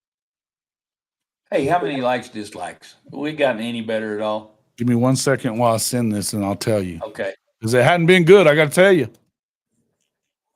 Disappointing. I'm about to start. So, Ryman Lehman, you still in here? Because I was going to ask the question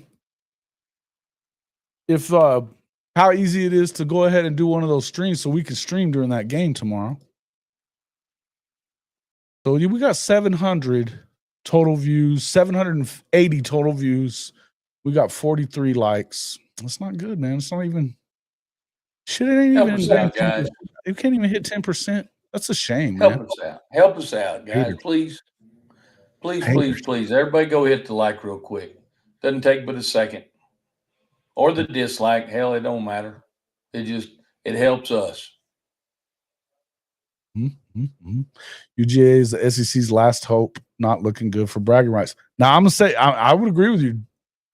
I mean, you're right. It ain't looking good. Big Jen ain't wrong. She's not wrong. And that's what I was saying earlier. I know that, and you can say, yeah, nobody cares about these games unless it's a playoff game. And I get all that, right? Except everybody but the SEC. If the SEC's losing those games, it matters to everybody else. And that's why you're getting guys like Kirk killed. Oh, Herbie's poor bastard. They want to set fire to his hair. They just do. Professor. What's up, Professor? Professor, man. It's been a while, man. My guy. This has been a while. James Franklin about to win the Natty, says the Purple Orca. I think have you been doing some hey, you started early drinking, did you? He started that shit with Quinn Ewers and Landry Jones, and now Franklin's going to win the Natty. Oh, shit. Know me freeloading. We are better than the 1-9 ACC. Okay. Look, that's fair. It's not what I'm saying. But it doesn't look good when, here you got Beamer talking all that shit and campaigning the way he was to get in over two teams that would have definitely gotten in over them, because guess what? They weren't that good. Oh, yes, you can. I'll get to this. I'm gonna leave it up, so I'll get to it in a second. You got Beamer doing all that campaigning like a dumbass does, and then you don't go beat Illinois. Nope, not okay. And he comes up short all the time in these big games. He's kind of James Franklin, only worse. You know what I mean? That's what it is. Coach, what do you think about that? Beamer. Oh, you are. What do you think about Beamer? Are you a Beamer fan? No. His clown act is too much for me, bro. It's funny when you win. It's stupid as shit when you're not winning. No, it just comes off bad. Yeah. I'm not a Beamer fan at all. I was a fan of his dad. Yeah. His dad won football games. His dad won big games. Exactly my point. What are coaches' thoughts on OU losing their DC to West Virginia? Well, And again, I think I have a hard time believing, and I'm not trying to knock anybody, but I have a hard time believing that he would leave to go to West Virginia. Uh, the other point is that he had already told his players he wasn't leaving. Some of his players, yes. Some of them, yes. But I truly feel, and Jason and I had a huge discussion yesterday about this, but it's one of those deals where there's smoke, there's fire. And I'm not sure, guys, that BV didn't have a conversation with him and say, look, I think you taking that job would be the best move for you and for Oklahoma. I think now that we had that conversation, and since that point, I'm just going to tell you that wasn't what was going on. But okay, continue. Okay, so you know that didn't happen. It did not. Because it just and I think that he's not talking about it, obviously. And I mean, I can't tell you, 100%. I'm telling you this. There ain't no way, because he brought him in for a reason. He sent him off to go to Boise State and to become a coordinator. He wanted and made him the youngest coordinator in the country last year, and for a power program for sure, and in the SEC. But for 7 years at Clemson, brought him up, and then he runs off like that. And to me, here's what it was about. It was about the fact that he wasn't going to let him go to his 3-3-5 that he wants to go to, because the 3-3-5 ain't going to work in the SEC very much. And he wants to run that as a base. I don't think that he was probably calling as many plays as he wanted to either. But it was, to me, it's a weak sauce ass move to do that, because if they get Godwin, I think they're making Brandon Hall the DC, though. I think they're going to make Brandon Hall the DC. He could have done that last year, Coach. He chose the kid.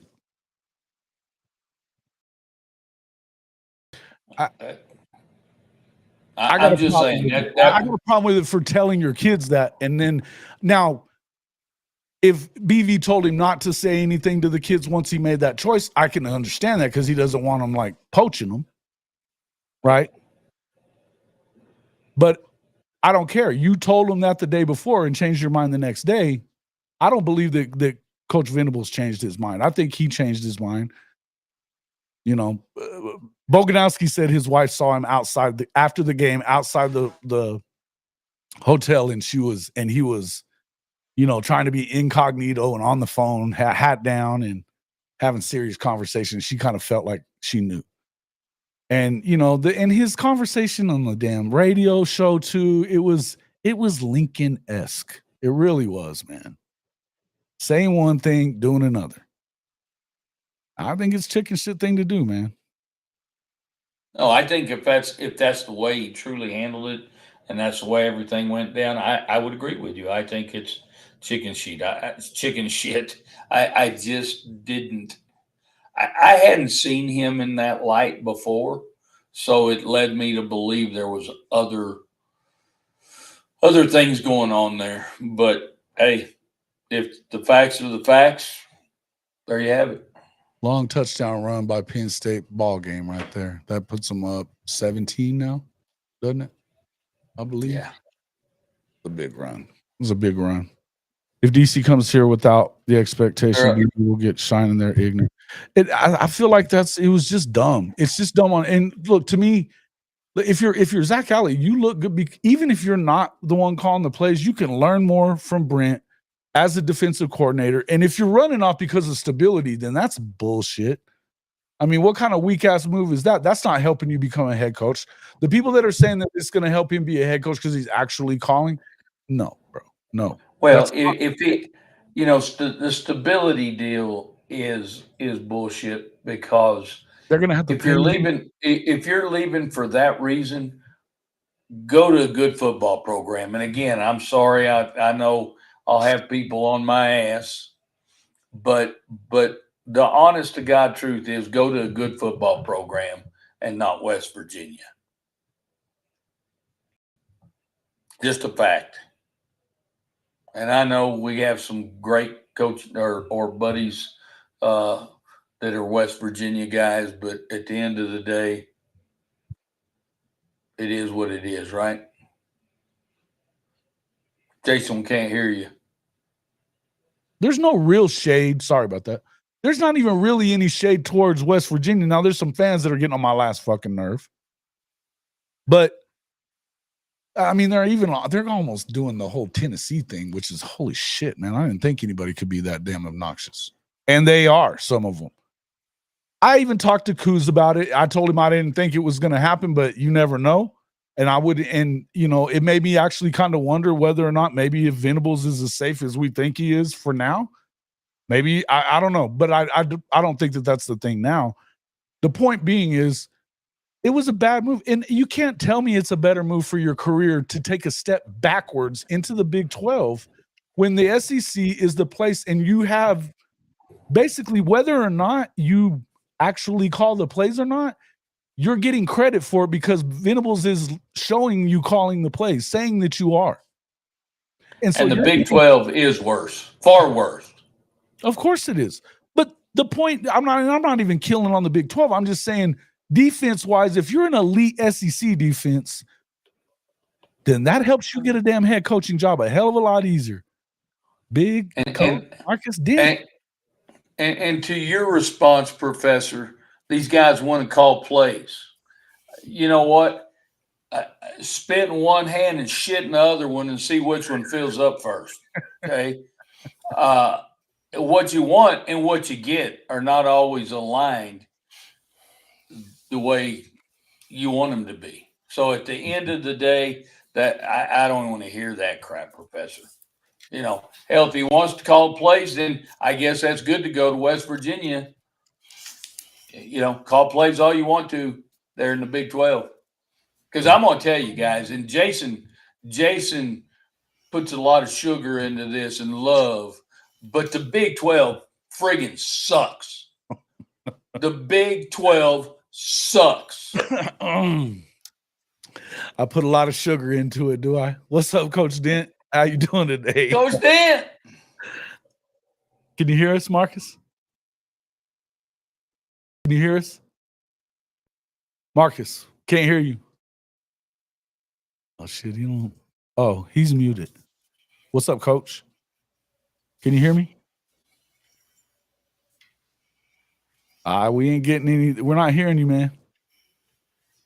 To be honest, I'm cool with leaving just the hire from within Bates, Chavis, or Hall. I don't want Wes Goodwin unless he's bringing Sammy Brown, which I doubt he would leave, and some major Clemson defensive linemen. Look, I think that there's still. I think there's a possibility that he comes either way. I think that Jeremiah or that Brandon Hall is probably the guy. What's up there? Can you hear us, Marcus? Yeah, I can hear you now. Okay, cool. What's up, man? What's up, Coach? Yeah, man, just trying to get some things straight over here, man. But yeah, man, y'all had some pretty good conversations going on, man. The coach and Shawty going at it to X. I'd already sent it to Twitter for you, but I sent it. That's why I sent it there. Yeah, it's all good. Yeah, I can't. For some reason, man, I can't pull it off my Twitter. I don't know if it's my Droid phone or what, but I can't copy and paste it for some reason, bro. Yeah, you got Neilio. Coach got Neilio and Timothy all butt hurt now, talking that freaking shit about the Big 12. See how you are? I knew I would, but I'm just telling you guys, it's when Texas and Oklahoma left, shit, that went to shit in a handbasket. Oh, yeah. I think it'd be really good for the Big 12 if Arizona State wins tomorrow against Texas. They're not beating Texas. Y'all, you know what? Christmas is already passed. That shit's done. It's over. Yeah, I can tell you Arizona State. They don't have the goods to do it, bro. They just don't have it, No. And we had this conversation how many times since the bracket came out. Look at Boise getting peppered right now. They didn't belong. Let's just be honest, guys. Arizona State ain't got it either. Yeah. So I think the committee said, okay, this year we're going to go ahead on and just to please everybody, but it'll show that these kids don't belong, or these teams don't belong. And I wish Penn State would just handle business, but they let them hang around and whatever the situation is. And that's Penn State, man. They can't win a big ball game. I'm surprised they win in this ball game. But they struggled for a while. They struggled. Boise had a touchdown that was just called back not long ago. So, man, you take that touchdown back, they in the ball game. So, it's 17 points right now. Right. It's so 31-14. Hell, give them that touchdown. You know what? You got 31-21. That's still a ball game.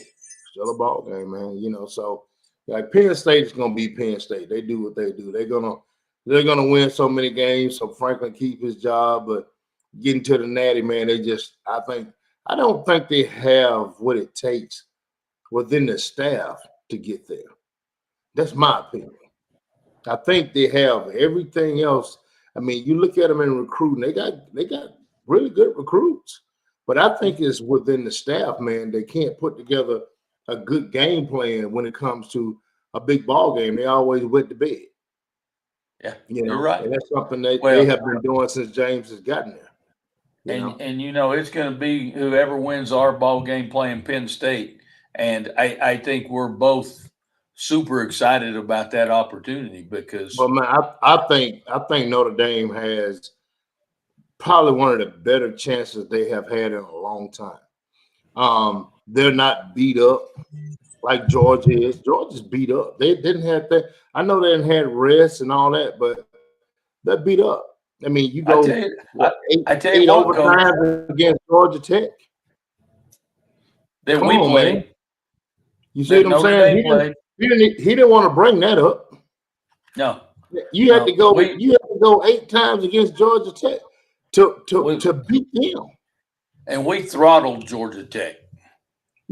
Exactly. So he can talk all the crap he wants to. I was kind of wanting to come in while he was on there, but I can tell you right now, I'm looking at Georgia now and Georgia 2 years ago is not the same team.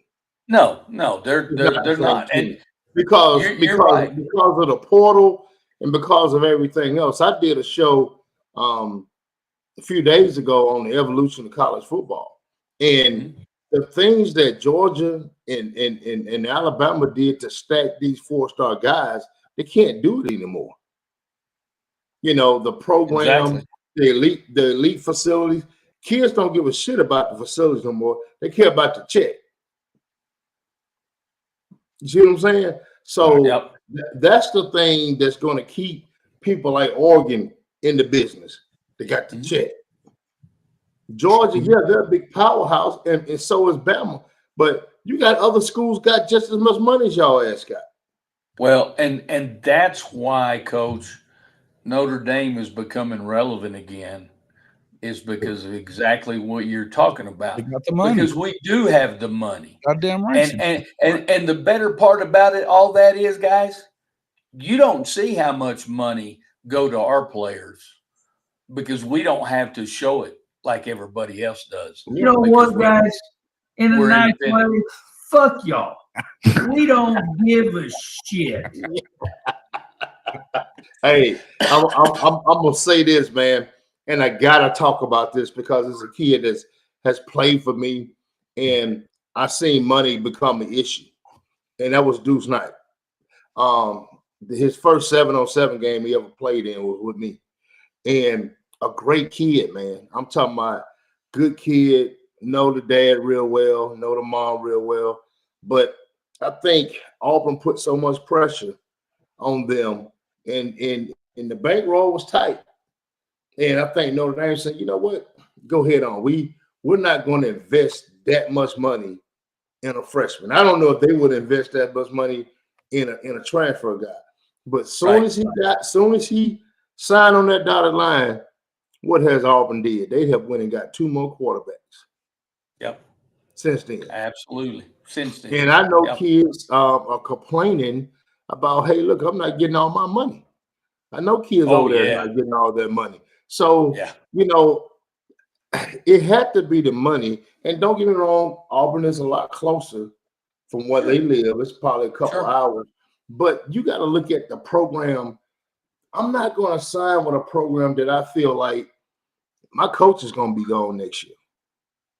And I'm talking about getting a butt kick. Now, you can say the same thing about OU if you want to, but you talking about Hugh Freeze, he's on a hot seat. Yeah. Just different being on the hot seat. He's not on the hot seat. He's in the damn furnace right now, bro. Exactly. He fell in the damn campfire. Yeah. So, but being a profile guy like that, I mean, there's no upside right now in what they got going on over at Auburn.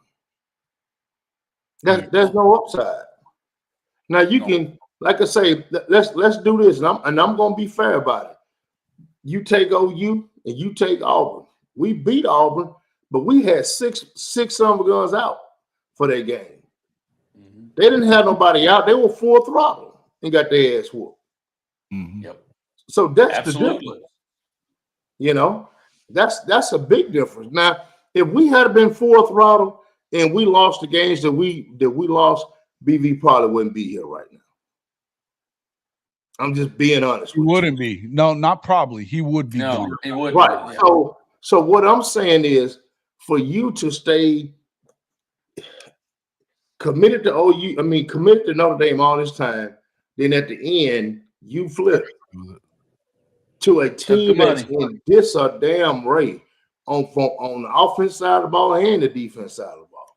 Well, and you know the other part to that too, Coach, is you know they had to have sold him on the fact that you're our next quarterback. You are the guy, and then continue to recruit afterwards. Dude, they sold him on that. He even asked Cam Newton, could he wear number 2? Cam Newton told him, hell no. I'm not bringing it out of retirement for you. Yeah. He said, I like you and all, but he said, you win some football games, you take them to a natty, I'll look at it. Yeah. And that's what he said. And I respect him for that. But you coming out of high school, you talking about a guy who, man, just won a damn national championship by itself, and you want that number? And the school has retired it?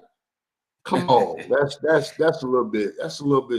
You hadn't put it down, bro. They've blown your ego up. They've blown your ego up. Yeah, and these kids believe what these coaches say until they walk through the door. It's almost like going to prison. You know, you got some people. Yeah, I was in, man. I did this right here until they closed them damn doors. There's a whole different story. That's the same way it is going to college. You know, they glorify this shit. And they do this right here. Then they close them doors, and you like a little bitch sitting up in there. That's kind of how this is right now with these athletes. Yeah. Don't sit up here and sing them or something. Yeah, it's bullshit. And you know, Coach, that's what I can truly say about Marcus Freeman, and that's why he's recruiting better players, because Marcus is pretty straight up front with those kids. And you know, his big mantra is choose hard. You know, Notre Dame's not the easy pick for you. If you want to come to Notre Dame, these are the things that it's hard here. It's not going to be easy. But I think he's honest with them, and you know what? He might lose that good quarterback because they paid him more money. Yeah, but they've recruited better with him there than they ever did under BK. And that's what I'm saying. And that's what I'm saying, because he is honest. He talks to the parents. He's honest with the parents, and some of those people, they want somebody that's going to be a fatherly figure to their child. And it's not all completely about what Coach Dent's talking about, the money. It's not all about the money. We got players that got offered more money other places that still are coming to Notre Dame. But again, it's that again, Marcus has done a hell of a job recruiting. I've been knowing Marcus for a long time, back when he was working with FBU company I used to work for. So I've been knowing him and You've known him a him long grow through time. the ranks. Yeah. He's a great guy. Yeah, man. So he's doing a phenomenal job. From what has been there over the years, I think this is a better built football team. It is. Well, and Coach, we got 4 starters, and not just some of those guys aren't just starters. I'm talking about All-American starters that are gone for the year because of injury. Mm-hmm. And you know what? It's been that next man up mentality. And we're going to have to do that again this week because of the loss of our defensive lineman, Riley Mills. Well, Coach, that says a lot about the program. 3 years ago. What about Marcus, man? Yeah. 3 years ago, maybe 4 years ago, Georgia and Alabama, it didn't make a damn whether it was 1 through 4. Exactly. You take one guy out, you put that other son on in, he was the same damn dude. Yep. But now that the playing field has kind of leveled off, that's not the same anymore. You're gonna have 1, 2, that third guy, he ain't gonna be nothing like that first guy. Yeah. And that's just about most teams in the country right now. Alabama used to stack them up like damn wood. Absolutely. You know, absolutely. But you can't do that now when you got a kid. Saban will promise a mom, "Hey, look, he stay here with me. He's gonna go to the NFL. We're gonna prepare him for life after football. We're going to make sure he does this, that, and the other. He's got the best facilities. He's got the best taken care of." Okay, that was cool. But mama loved that. But now, when you tell them a kid that's sitting there, "Hey, you can go make $300,000. You can go make $400,000 over here playing for Georgia Tech, or you can go here." The kid's not gonna sit there. No, that's the one reason why Nick Saban got his ass out, and then Bill Belichick is bringing his ass in. Yeah, exactly. That was stupid, Professor. I'll tell you that was stupid. You know better than that shit in here. Professor talking about Texas being better. Oh, no. That's not going to. Texas being better than who? Than OU. Fuck that. Here's the thing. But they're better in West Virginia. Has finally returned. Fuck your brand. Sorry there. You talk about it was a brief before I was getting the audio and everything squared up. He talked about Zach Alley leaving and going to West Virginia. Man, here's my take on that. And I have a kid there on the team. I think if you're going to make a move, it's okay if you make a move because this is the world we living in, but do it respectfully. That's all I ask. That's all I ask, because guess what's going to happen? You got people all around the country just looking at that. Rich Rod already doesn't have a really good damn reputation. So guess what? If I'm another school, I'm using that against your ass when it comes to recruiting. Everybody in the Big 12, what he did to Oklahoma, I'll be using that against his ass when it comes to recruiting. Jason, your sound's off. That's what I was saying. If anything, it's that just what they were saying, it was what we were talking about with K. Chris and Chris Mason the other night, is that it's the optics of what it does to this program. And it's not a good thing. Now, we've had some wins since then. Dominic Williams coming back is a big deal. It looks like R. Mason's going to be coming back. Hey, Robert Spears Jennings made the choice to come back today. These are big deals. And you got another good receiver coming in. Look, I'm not worried about it overall. I'm not either. But it's still the kind of and I think that you've also been underrated with the guys that you've brought in anyway. We've talked about that a shit ton. I think there's a lot of guys that are underrated, including Isaiah. Him, Michael Boganowski. Jaden Jackson, man, being in the 400s whenever he committed to Oklahoma, and he was playing next to Danny at IMG, the number 1 defensive tackle in the country. It's crazy to me that these are the way that you've done that, but that's fine because you're gonna come out of nowhere if you do it. The problem is that you've got Texas over here looking great because they played the other side of the damn schedule, which we know, right? And then same with Mizzou. Mizzou plays the worst damn schedule, even worse than Texas's, and they still somehow stay in the top 25 and win a shit-ass game in the bowl. And, it's Mizzou and drink. Get the fuck out of here, man. All I'm saying is guaranteed somebody like Florida and Oklahoma are much better, in much better shape than a lot of these teams in the SEC even, and you wouldn't know that at all. And you're Florida and Oklahoma is going to be the surprise of the SEC next year. Watch this. Hey, I do want to mention something to our good friend. For longer? Are you serious in fucking saying that, Professor? Wait. Don't kick him out yet. I got a statement for you there, Professor. Is you can say they lost, OU lost, but y'all lost to Baylor and Texas Tech? Are you friggin' shitting me? Professor's from Florida. He's a Florida fan. Wasn't he just talking about OU losing to Navy? Yeah.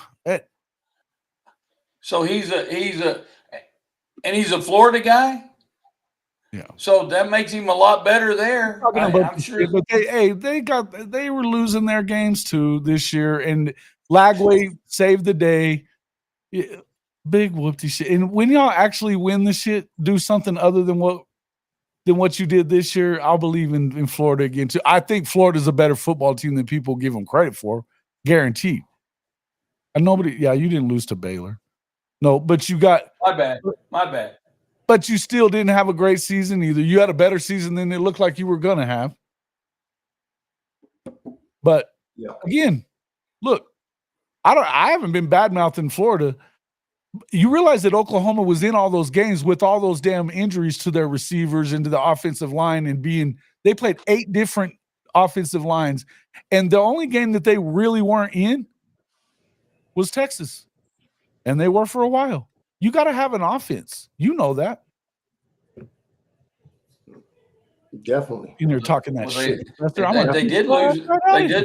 They did lose to A&M, right? They did lose to A&M, yes.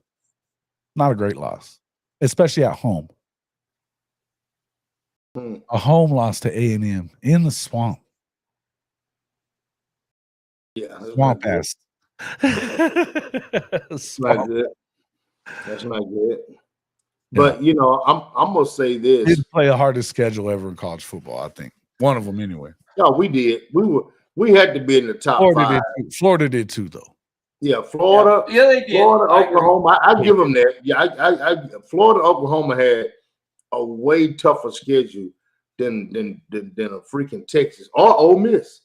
To be honest with you, you didn't miss much about Texas Tech. Ole Miss schedule. Yeah. The only thing you missed about Texas Tech was me saying that the Big 12 sucks.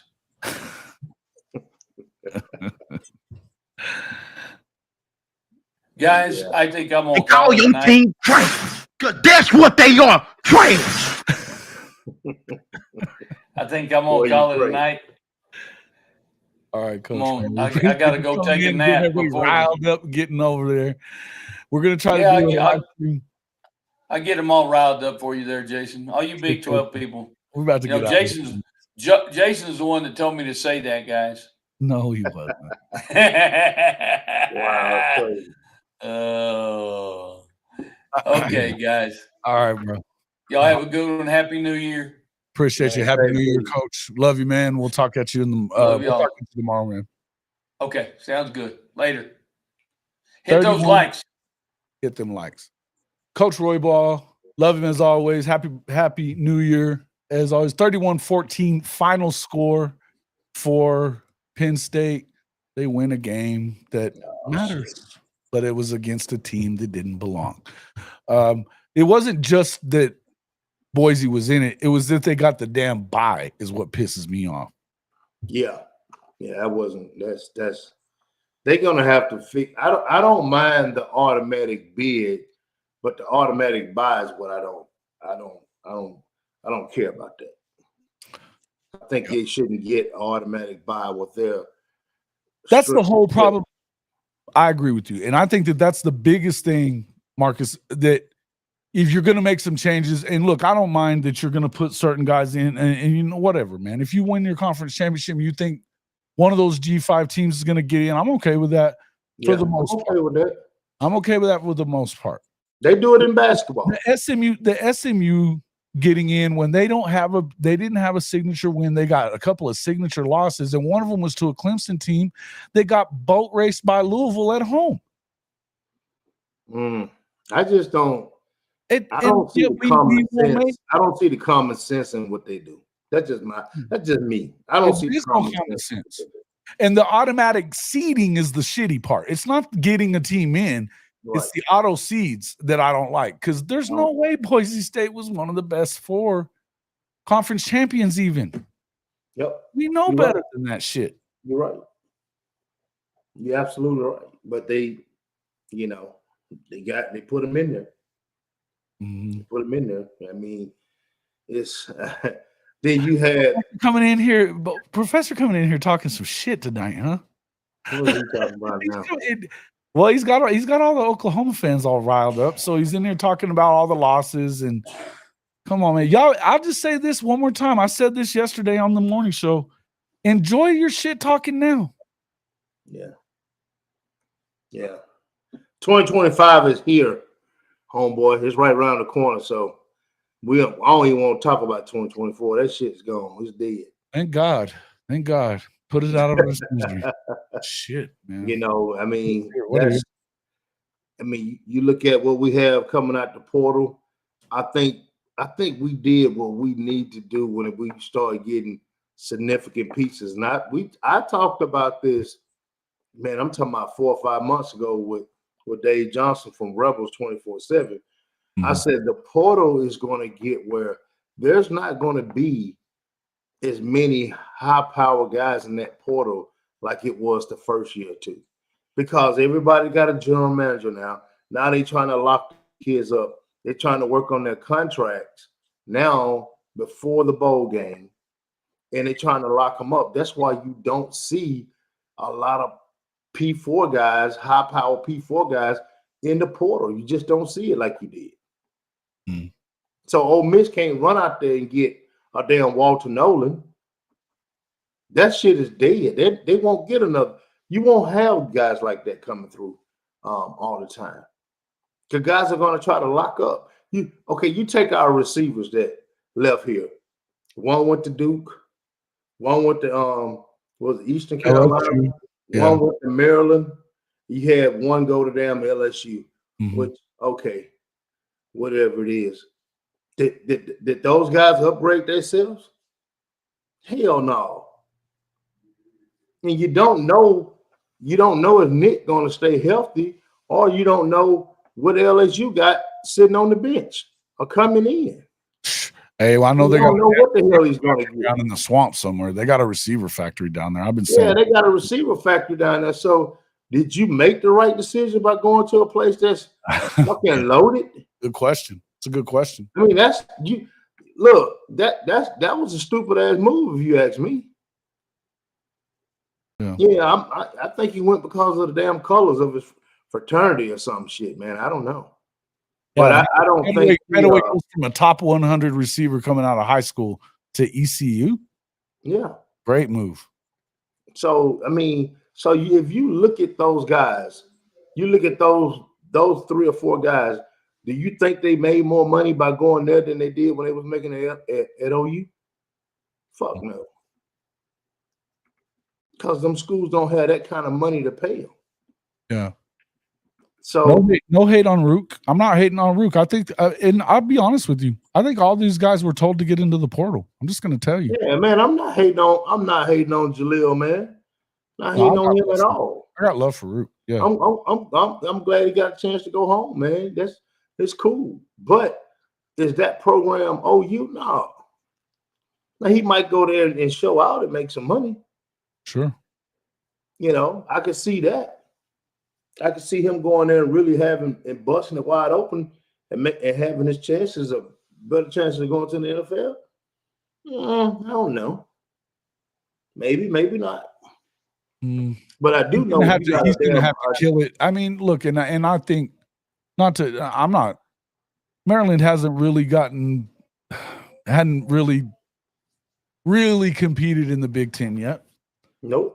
Has not. I like Mike Loxley as much as the next guy as far as an offensive caller and stuff like that. I think he can find something to do with Rook, and I think he's probably a better receiver than they've had there in a while. You know, I don't really remember the last good one that they had there. So, been a minute. Been a while. It's not like you going to a factory of receivers. You know, I'm just being honest with you. I think, man, I hate to say it, but you take a SMU, they're probably going to win more games than Maryland. Here's the truth. If Texas, TU, and OU were in the Big 12, Alabama would have made the playoffs and TU would have been Big 12 champs. Texas and OU going to the SEC hurt Bama. I think it hurt the entire conference. Yeah. I don't think there's any two ways around it because the people that are saying that dumb shit about Oklahoma going to be the Nebraska of the fucking SEC, you don't know Oklahoma for shit because it'll never be that way. If Venables doesn't get it done, they'll find somebody to replace Brent Venables. That's just all there is to it. Here's the deal about Nebraska. Nebraska made their money. Pipeline. They had made their money off the damn JUCOs for years. Yep. I know Bryson. Marcus, they also were able to get some of those guys out of Texas because they're going to be playing games in Texas. And you know what I mean? When they were in the Big 12. They went right there to EMCC in Scuba, Mississippi. They picked up two kids that I coached that played out of Mississippi, played in Nebraska. Yeah. But guess what happened? That shit didn't. I mean, the JUCO is not the same as it used to be. Dude, Tommy Frazier was from Florida. Right. You know what I mean? Exactly right. But they had at least part of a pipeline where they could, where in Texas where they could go and get guys. I mean, we talked to Coach. They was in the Big 12 at that time, right? Yes. Yeah. They screwed themselves. They're old school Big 8. They're old school Big 8, and then they were Big 12. Yeah, absolutely. And but when you leave that conference and you leave your rivalry with Oklahoma, and then you're not going to beat Michigan and Ohio State in the Midwest for recruits. No, you're just not going to do it. And so, and then now that you don't play any teams in Texas, how the hell are you going to go down there? I mean, they got Aaron Taylor who ended up winning the Outland Trophy. He played for Coach in high school. You know what I mean? And none of the schools in fucking Texas wanted him. Even Texas Tech and TCU and all of them didn't even go after him. And they went and were able to get him. He wins the fucking Outland Trophy. That's how good he was. Yeah. You know what I mean? But you're going to go in, even the diamonds in the rough that you got to go find when you go to Texas, you can get those guys. Because why? Because you're going to play games in the state of Texas. That was a terrible move by Nebraska. Oklahoma is never going to lose their pipeline into Texas. No. And being in the SEC, even if you're not having a good year or whatever the shit, doesn't mean that every one of those SEC states isn't now open to you, because they are. They're going to have an opportunity to see their kids play. You're open. Yeah. It's all about who pays the most cash. And Oklahoma has money. No? Yeah, that's true. That's true. So the people that say that shit, it's just stupid shit. Well, I can tell you like this, man, and I say this, and we're gonna talk about it, man. We're gonna get together. I'm gonna do a evolution of college football. We're gonna do that again. You're gonna be a part of that one. We're gonna do that together. First off, and I want to shout you out on that too. And I was going to do it before we got off either way, but you guys got to get over to the Gridiron Insight and check out that one that he just did. He posted it yesterday. In fact, I'll post the link. For it in the description. Let me get it in just a second. But listen, the evolution of college football, and this is I'm so happy to do that with all you guys and kind of redo it. But because more people need to see it. It was fabulous show, by the way, Marcus. Unbelievable. Talk about what was that? Where did that come from for you guys? And tell everybody what it's about so that you can kind of, we can kind of. And I'll go get the link. We pretty much we pretty much talked about the model that NFL had when there was only 3 or 4 teams that was sucking up everything. Right. And how they had to do something different because they were running out of fan base. I mean, they was actually just suffocating themselves.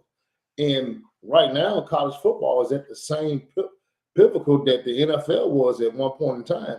And so we just went all the way back and talked about how this thing has been snowballing from day one. And just over the last 5 years, it's just, it has super taken off. So, and we talked about Nick Saban, how he was able to do what he did and build the powerhouse that he did, and how the organs of the world will always be around because of the way that everything is put together. So, it's a lot of different components in there, man. We talked about, Deion Sanders. Is this the new age of coaching? It's just a lot of different. It'll work for Deion. It'll work for Deion. I don't know how. To me, it will only work for Deion because that's who he is. Yeah, that's who he is. He's the flashy. He's the mouth of the South. He has been like that since he was at Florida State, and that works for him. I don't think it will work for anybody else in the same capacity. But do I think some of his stuff that he's doing can work? Absolutely, it works, not in the same capacity that he's done. Right. Well, he's got access to the entire country, and Colorado would never have that without him. Oh no. I mean, look, even look. Midnight Mail was a good coach. Everybody knew Midnight Mail was a good coach, and he wasn't getting it done like that. Yeah, that's right. Oh, Mel Tucker. Let's call him Midnight Mail. I heard somebody call him that. JJ Kitchen called him that one time, man. It was some funny shit. Oh, Jangalang. Hey. Shout out to Midnight Mail. For sure, man. But you got to think about this, man. It's just so many components, man. And even since we did the show, I'd had people hit me up with different things, man. So it's a lot more to go into it, man. And man, we're gonna do a part 2. Me, you, and Charles and Mikhail, we're gonna get on there, man. We're gonna hash it out. Because there's a lot of things that people don't understand. And I thought about Brent Venables at the end of that show. It is a lot harder to build a program up under this era than it was 15 years ago. Oh, bro. And the reason why I say that, for sure, right? Yeah, the portal is there, but that doesn't mean anything, guys. Because that same guy you got 1 year, he could be gone the next year. You being a blue blood, that don't mean shit no more. It really does. To these new age kids, it really don't mean a whole lot. It don't. I hate to say that, but it really don't. At the moment, it doesn't. But here's what's going to happen, in my opinion. I'll just say this part.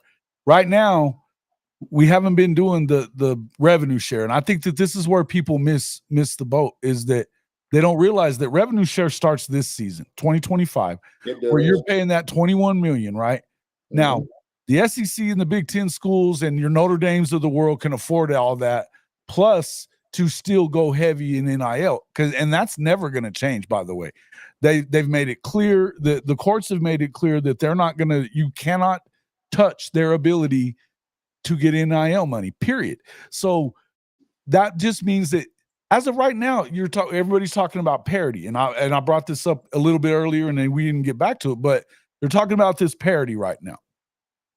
But it's not going to be long till SEC and Big Ten schools are making double what the ACC and the Big 12 are making. And then over a couple of years, then what happens? Look, make no mistake, none of this shit was done for fairness in college football, folks. The big boys are always going to be the big boys. That's right. That's going to happen, guys. The big boys. Now, I said that when I said about the blue blood, that's kids. But when it comes down to the what we were talking about West Virginia, when it comes down to revenue, TV, and stuff like that, the big boys going to be the big boys. Sure. Oklahoma's going to be there. You know, like I said, if Brent doesn't get it done, somebody will, because they will fire his ass. There's just no two ways around it. Right. I mean, that's the law of the land, man. But of course it is. When this summer, I think it starts in June of the revenue sharing. I'm not mistaken. Dude, that's going to change a whole lot of shit. Because when these kids get that, you know, you can say what you want to say. Most kids don't, and I try to string up mine neck because we don't talk about it. But you know, you got a lot of kids out here. They run their mouth, man, and they gonna go tell them, okay, look, man, I'm making it. You going over to Louisville and you making that? Man, come on, bro. So that one kid that some of these other schools are able to get, man, they're just not gonna get that kid because this money that they're going to get is going to help their family longevity if they do it right. So you're absolutely right, Jason. That's going to be, man, that's probably going to be the biggest game changer in all of this shit. It's going to be. Right. And so, no, you're saying this SEC overrated guy says, so the clearinghouse for NFL isn't going to happen. Or you were saying, no, I'm not. No, it's still going to happen. It just ain't going to happen at your school necessarily. Yeah. If you're a Big Ten guy, then it probably can continue. But are you big in that space right now? And this is no shade on any of the teams in the Big 12, but I think you think about, I always bring up Kansas State because Tim Fitzgerald and I are good friends, and he talked, and I know what they make. Their revenue, their revenue's at $100 million a year, and it'll stay right around there, maybe go up a little bit, but it's $100 million a year. Well, their expenditures for athletics is $90 million. So if you got to pay that $20 million, you got to pay 10 out of money that you're already in 10 to make up the 21 million that you already have to pay out for revenue share just to get in the dance. That's just your ticket to the dance. That's all. But that's not buying any drinks or anything, bro. That ain't no hot dogs. That ain't shit. Yeah, you ain't getting nothing else. You ain't getting no boutonniere for your girl. None of that shit. So that's the thing, is that Kansas State, that's tough for them. Now they have a good collective. I think they've been doing a good job. But overall, what's Oklahoma going to do? What's Notre Dame going to do with their $20 billion endowment and the money they're making? The same money as the SEC and the Big Ten is. Same money. They got 1% of every year for being who they are because it's Notre Dame. They're making the same money, 65 plus they get another, I think they get another 10 or 12 a year from Under Armour. And not to mention the 1% that they get from their school of that endowment every year. That's another $10 million. It's like $85 million a year. You ain't catching up to Notre Dame. No. They can do $20 million and it ain't shit. Like a drop in the damn bucket. And they can do another $25 million. And look at Michigan. You heard them saying about that they're going to spend $50 million in NIL in the next few years. They'll be to $50 million a year. Dude, you ain't gonna stop going up. Nah, look at the NFL. The salaries have done what? Ever since the USFL, what have the salaries did? It's the same thing in college football. It's gonna happen. Linking within, they're making the schools too much money. I had a guy tell me the other day, he said, man, I just don't see paying an 18-year-old that much money. I said, so what you need to do, you need to tell Major League Baseball. Go to one of those games. Go to one of those games and look at those cathedrals that they play in. Yeah, but what you need to do, you need to tell Major League Baseball don't give this kid no $10 million contract coming out of high school. Shit, never play a fucking game in the majors and they get 10 mil. And it's guaranteed, bro. Yep, all the way. So how can you sit up here and say the same? I mean, it's good for the goose, good for the gander, man. I'm just saying. You know, that went away, by the way. SEC overrated. That shit died on the floor real quick. It didn't even get to a damn vote. Yeah. Again, the NCAA has no power whatsoever. Nah. They're about to be a basketball and Olympic sport association anyway. Dude, think about this. Think about this, Jason. We would never have thought that the Big East in basketball would be diluted. You remember how strong the Big East used to be? Oh, bro. It was great basketball back in the day. Loved it. Yeah. Dude, that was Syracuse, Georgetown. But what happened? St. John's, UConn. Yeah, they look, football is the reason why the Big East broke up. Yep. They were the greatest basketball conference ever put together. And it was broke up by football and contracts. So guess what? Yeah, because the money was still bigger in football. Yeah. It mattered that Miami was a Big East team at that point. They were really the only one for a while. Yeah.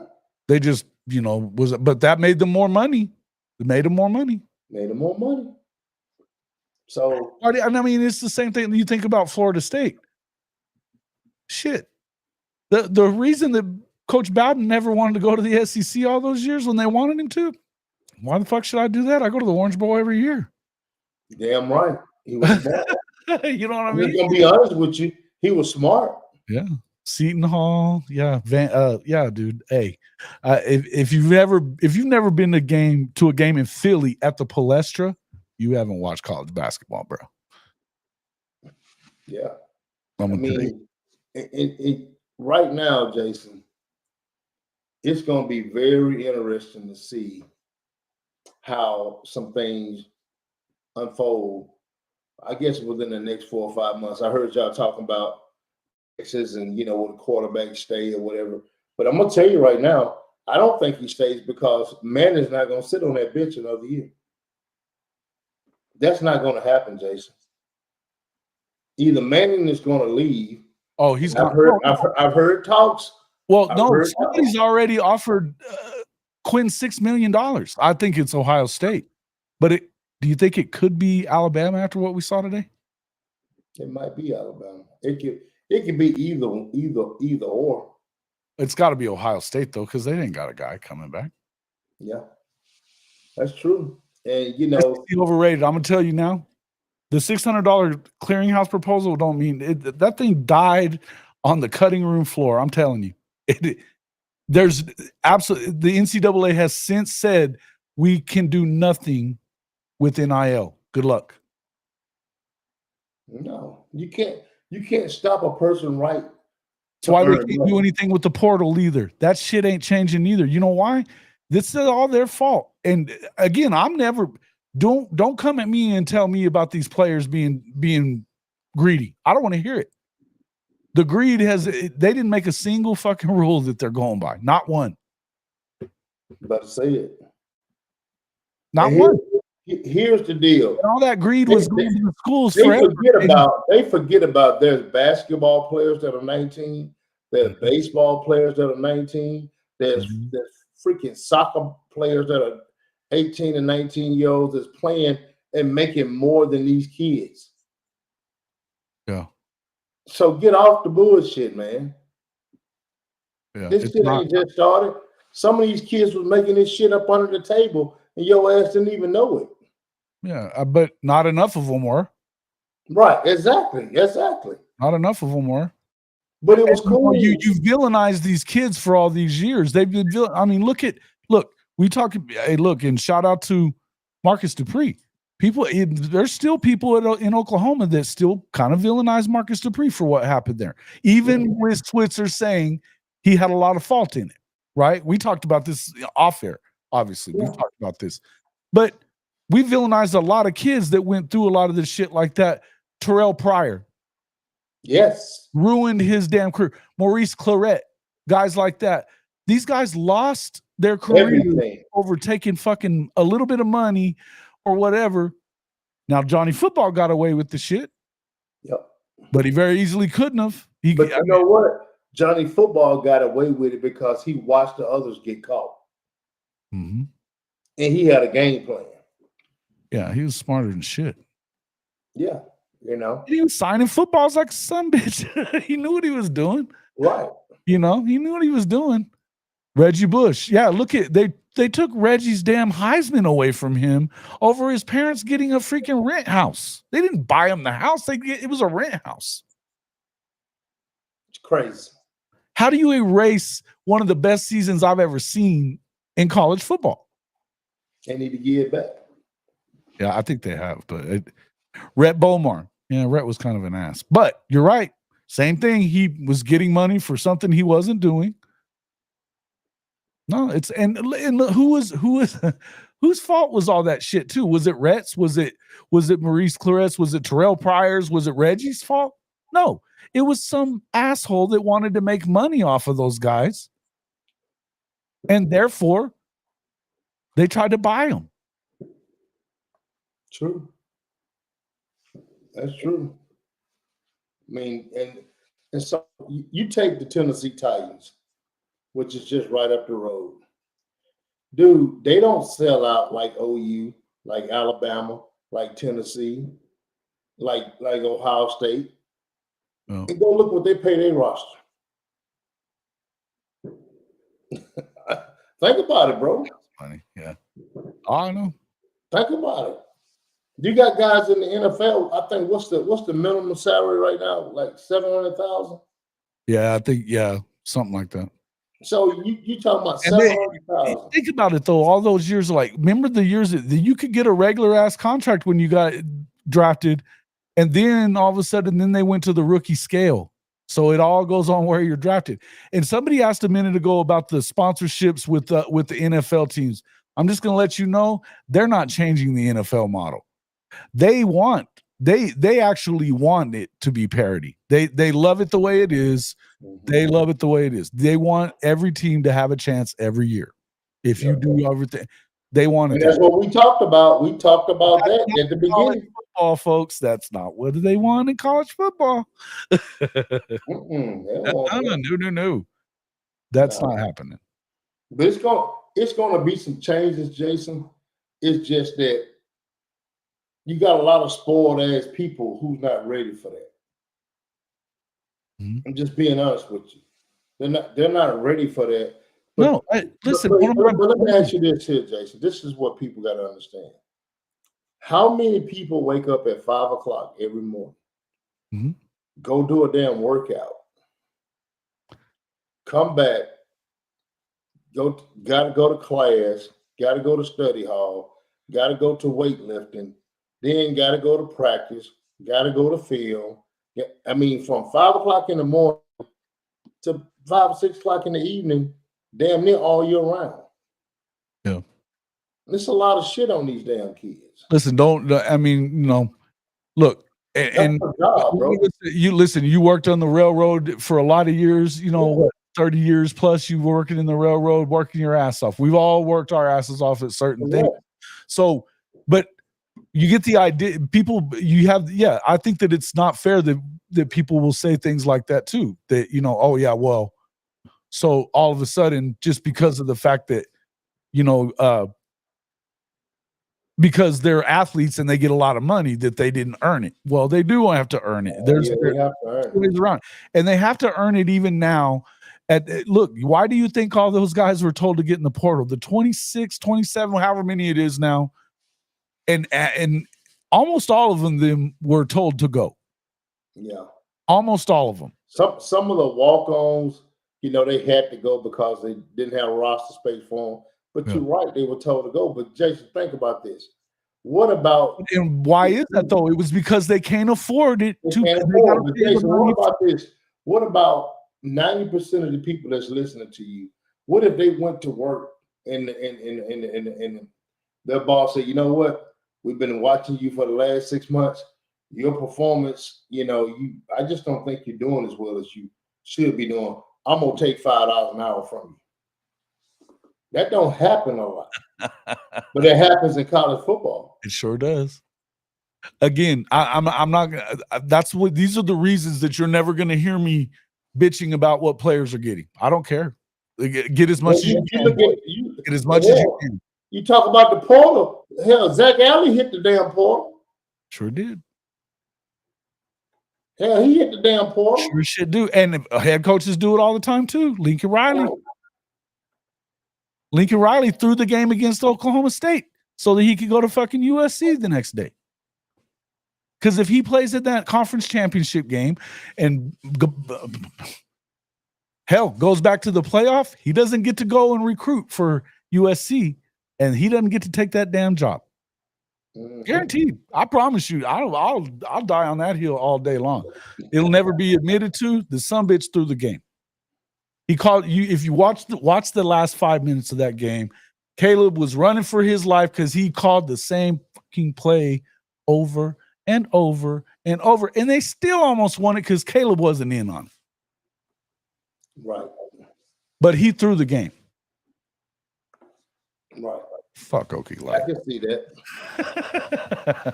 I can see that. Hey man, there is no. I'm just gonna say this: there are no ends to the shadiness of Lincoln Riley. I'm just telling you. It is what it is. Can CFB players unionize? That's coming too, folks. And here's where you'll probably see some kind of. You can do a contract with people and you'll have to stick with it or you'll lose your money. But at some point, they're going to have to unionize. There will have to be actual collective bargaining. But none of that, no matter what you do, NIL can never be messed with. They will not allow you to touch their NIL money, which means there's always going to be a rich school that can funnel them money through an NIL deal that somebody else can't. But I'm going to say this about the unionized. And you talking to a guy who was a union guy who actually represented the union. I was a representative. I was a general chairman for a union for 25 years. And I'm going to say this. They don't need a union because the money that they're giving out, you're going to turn around and give those union guys some of that money. And in the college football, now what they do need, they need a commissioner. I feel like they need a commissioner, and I feel like they need regulations. Like you can't be a free agent every year in the damn NFL. I agree with that. There's never going to be a time that you can't get the guys, that the big boys aren't going to get the best players. Right. That's what I'm saying. So I'm thinking there will be something like this, Jason. I'm just throwing something out there. There will be where you sign a 3-year contract, and if you want to leave, whoever you got to go to, they have to buy that contract out. Just like the coach. Something like that, I feel is coming.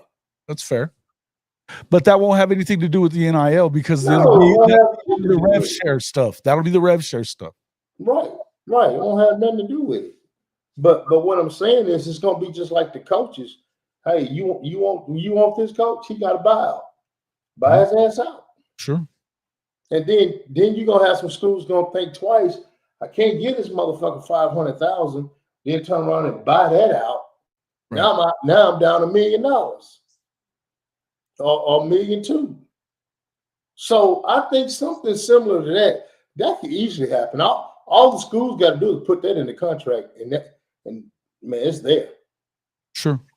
Well, I think that there's definitely, that's why look, they're trying to, with the rev share, it's $21 million for everybody. It doesn't matter if you're in the Big 12 or the ACC or whoever.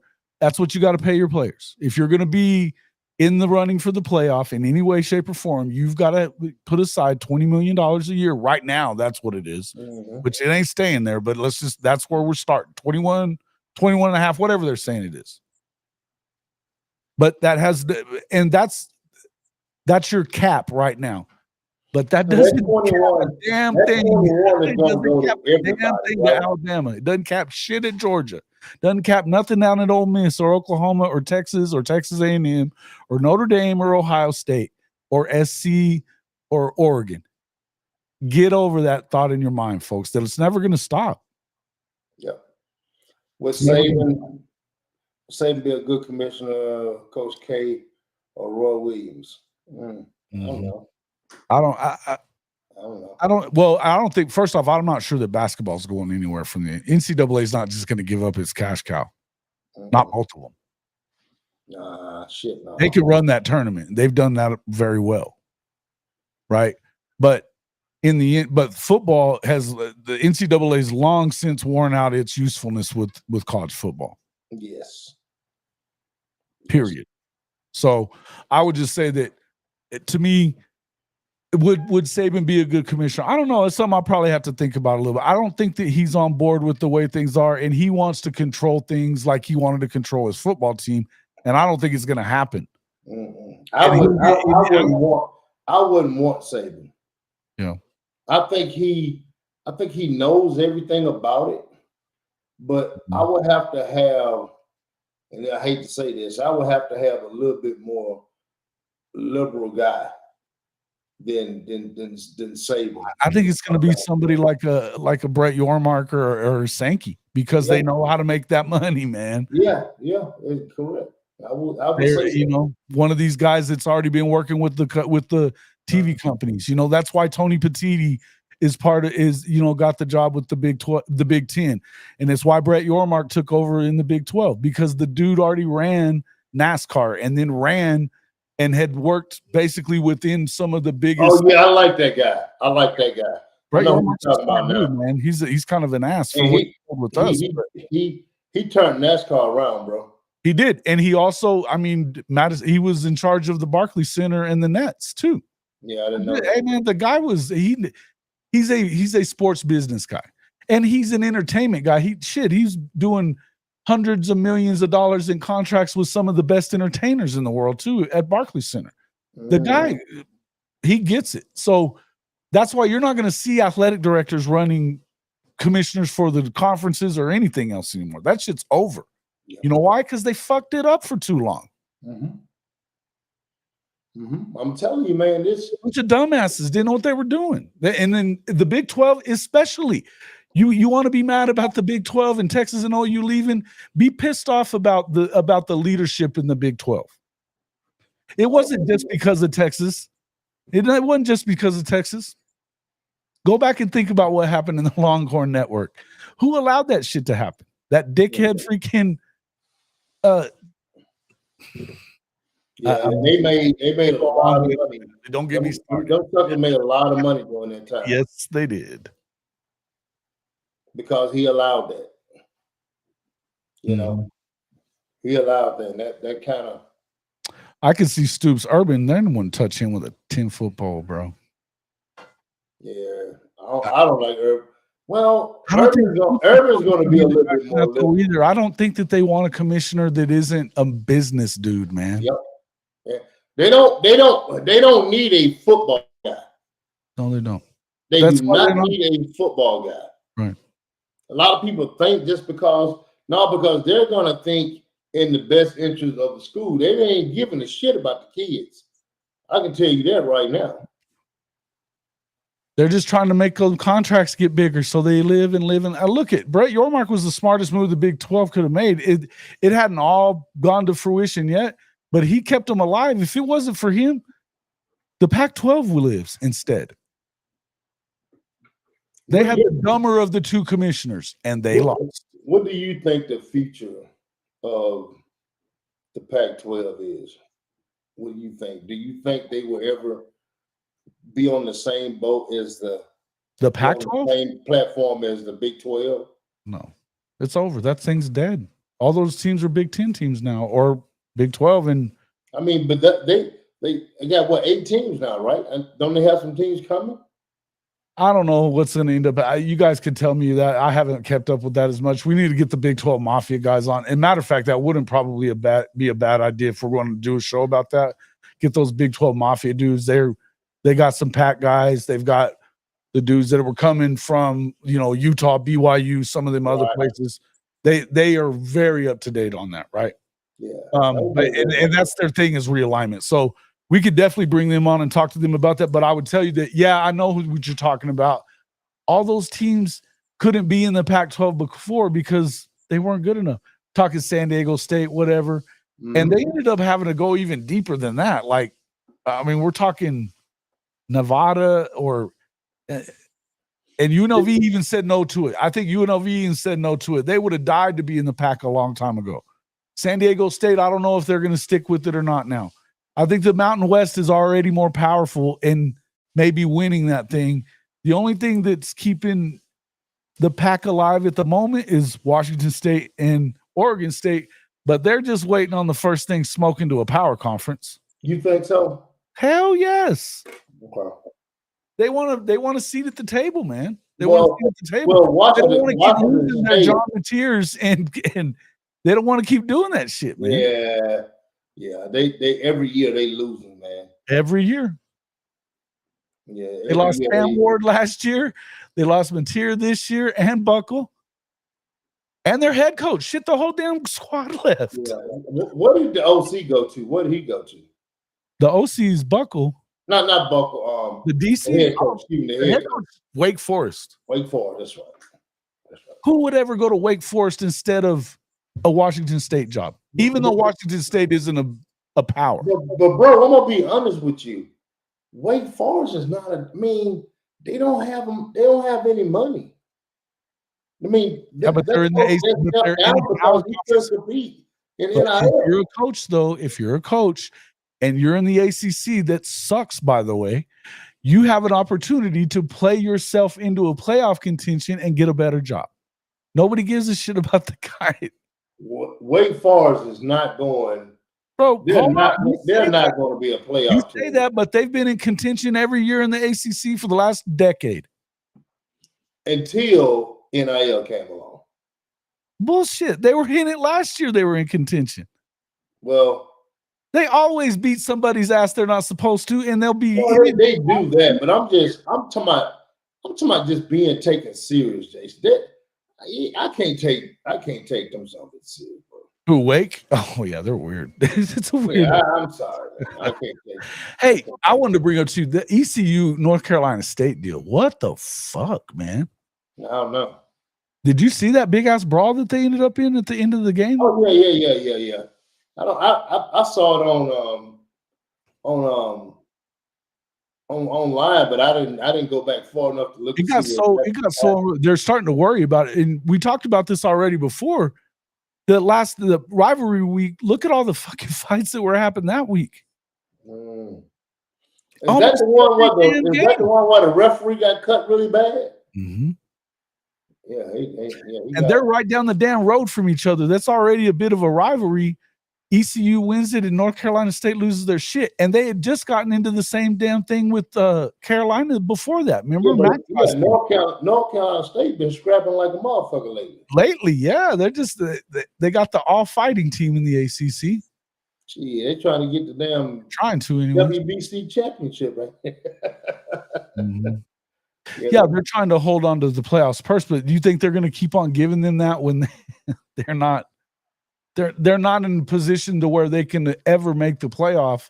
And so why are they going to keep giving them that money?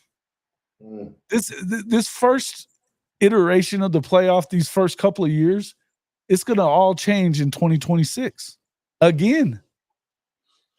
And I promise you, they're about to kick a lot of teams out. There's going to be a lot of changes.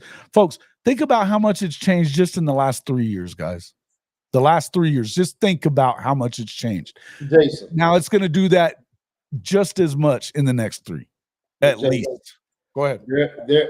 You guys talked about it a little bit, and I was dead serious.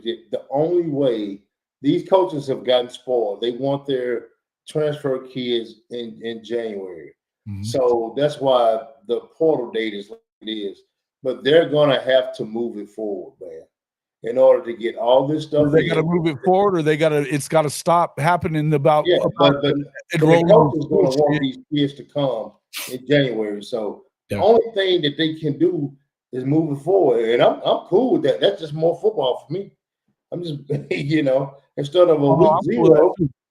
But I just think that it's just like we were talking about. But I mean, you can't. The NFL would never allow you to have multiple free agent periods. It starts at different times for everybody. It's a shit show. That's what happened in the beginning of the NFL. Like, you couldn't be, if you know that you're transferring or whatever. Come on, man. I don't want to. You can make up your work in so many ways, and let's just stop acting like to them academics really matters in any of this, because it doesn't. It ain't long before that shit comes to an end. Dude, I don't care if you got Google and you got AI, if you don't get a damn degree, you're an idiot if you don't. Well, I'm not saying that's not what I'm saying though. I'm saying it's going to stop being tied to everything else. They're going to stop tying all that to it because first off, it's a damn myth that it matters to any of these big time programs. They don't give a shit about that. Somebody asked the other day, when's the last time an Oklahoma player missed any time or got lost because of eligibility? It's been a long damn time. Yeah. Maybe a game here or there, but they fix it.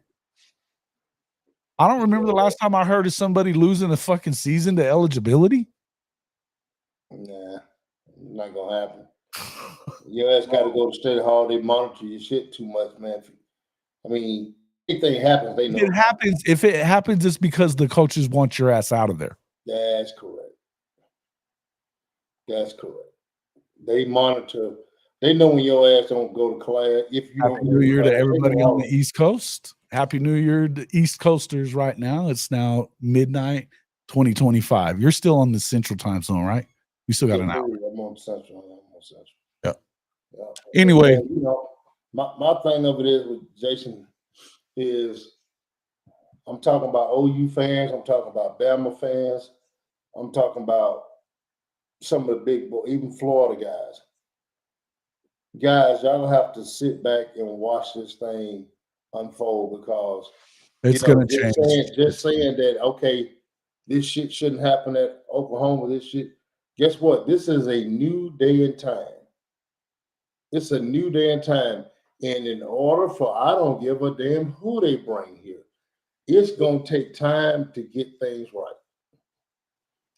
Did we lose some games that we should have freaking won? Hell yeah. Oh, yeah. Hell yeah. Sure, you could have won Ole Miss and Mizzou for sure. Could have beaten Ole Miss and Mizzou, and you should have beaten Tennessee. Right. But I'm gonna tell you this.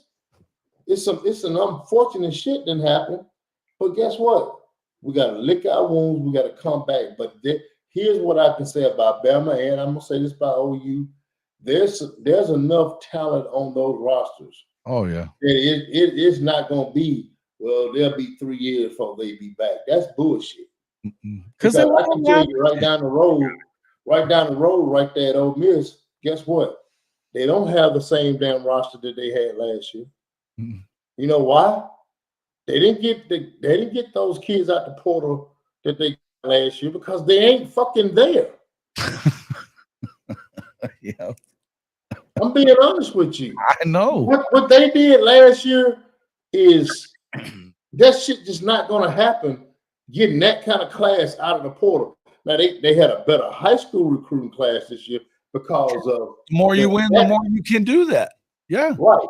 But that damn portal, bro, everybody's going to protect their fucking house. Mm-hmm. If they got the money, they're going to protect their house. And if you see one of those kids leave Alabama, it's because money or it was some conflict. It's not just because. Look at those guys that were going into the portal for Bama. right? You had two big time guys that were going in. That's all they were doing was just getting their money right. Yeah, getting the market up. The agent probably told me. They came right back. They came right back. Yeah. The agent probably told me to do it.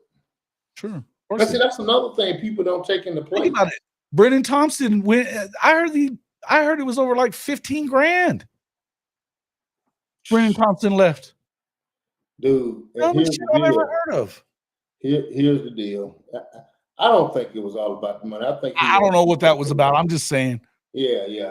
I think Coach Leb, him being back with Leb, I think that's sure, absolutely. Here's the deal with Brennan. He knew we got a new OC coming in. You got other receivers coming in. Okay, I'm gonna have to fight a little bit more for my job. I don't know this new OC. I know Coach Leb. He's the one who brought me here. I know they need help in Mississippi State, and I'm still in the SEC on the opposite side of OU in a pretty good situation. That's why he left. That's why I feel like that's why he left. Yeah. The new OC. Well, and you got 4 or 5 guys. Also, you got 4 or 5 guys that's coming in at 6'2", 6'3". Yeah. The bigger targets. Well, the guy they just added from Cal though is not that guy. He's a 5'11" guy. Is he a speed guy? He is. Yeah, and they probably replacing Brendan with him. You know, because Brent was our speed guy. Well, yeah, him and Burks was supposed to be that dude too, and so was Andrell Anthony. But Andrell, I mean, you know, they got rid of those guys. So you get Giovanni Gibson's a fast son of a bitch too, but he's big. Yeah, he's big. Hey, dude, I'm gonna tell you this. Shout out to Marcus Dent for finding Giovanni Gibson and putting him on the radar of Oklahoma. Man, well, I don't know about all that, but you know, I do know. When you got a big target. And you can see those targets going. Sometimes you got a smaller target. We sitting in the stands, we're looking like he's open. But shit, you can't see that something bitch over them 6'5", 6'6" linemen. It's too damn late. Mm-hmm. You know. With Eli, Eli and Peyton and Denton. I didn't even know that. I didn't even know that. He said what now? The Cal wide receiver played with Eli and Peyton Bowen at Denton Geyer. Oh, I didn't know that. I didn't either. Damn. I saw one of his highlights. He took us. He took a jet sweep, which we seem to like those plays at Oklahoma. So he took a jet sweep to the house. He's got some speed for sure. Yeah, I think I know the kid you talk. What number was he at Cal? Do you remember? Shit, I don't remember. I don't even remember his name at the moment right now. Let me find it. But no, man, we're gonna be just fine, man. I think some things is gonna change, and they're gonna have to change because if we don't change, then there are gonna be more changes. No, something that you guys said, and guys, I'll say again, make sure you get over and watch that Evolution.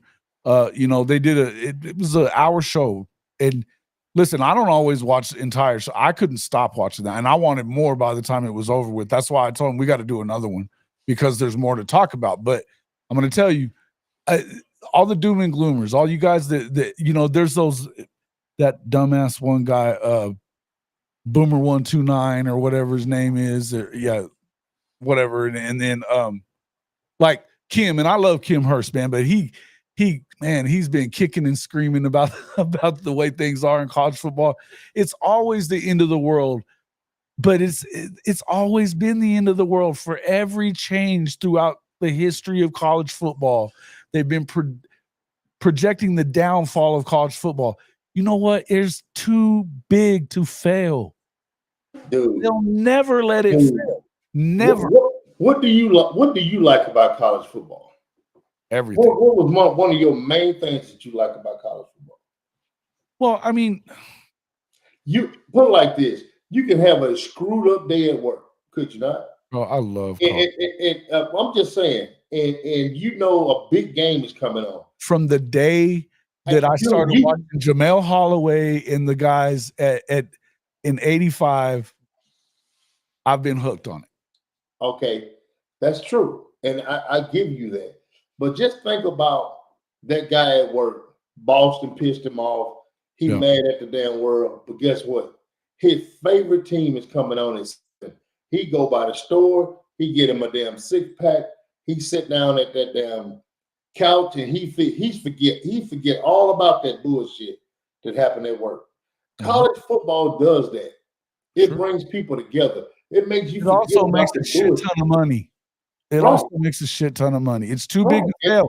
But every time you watching it, whether it's stream or cable, you're making the damn networks money.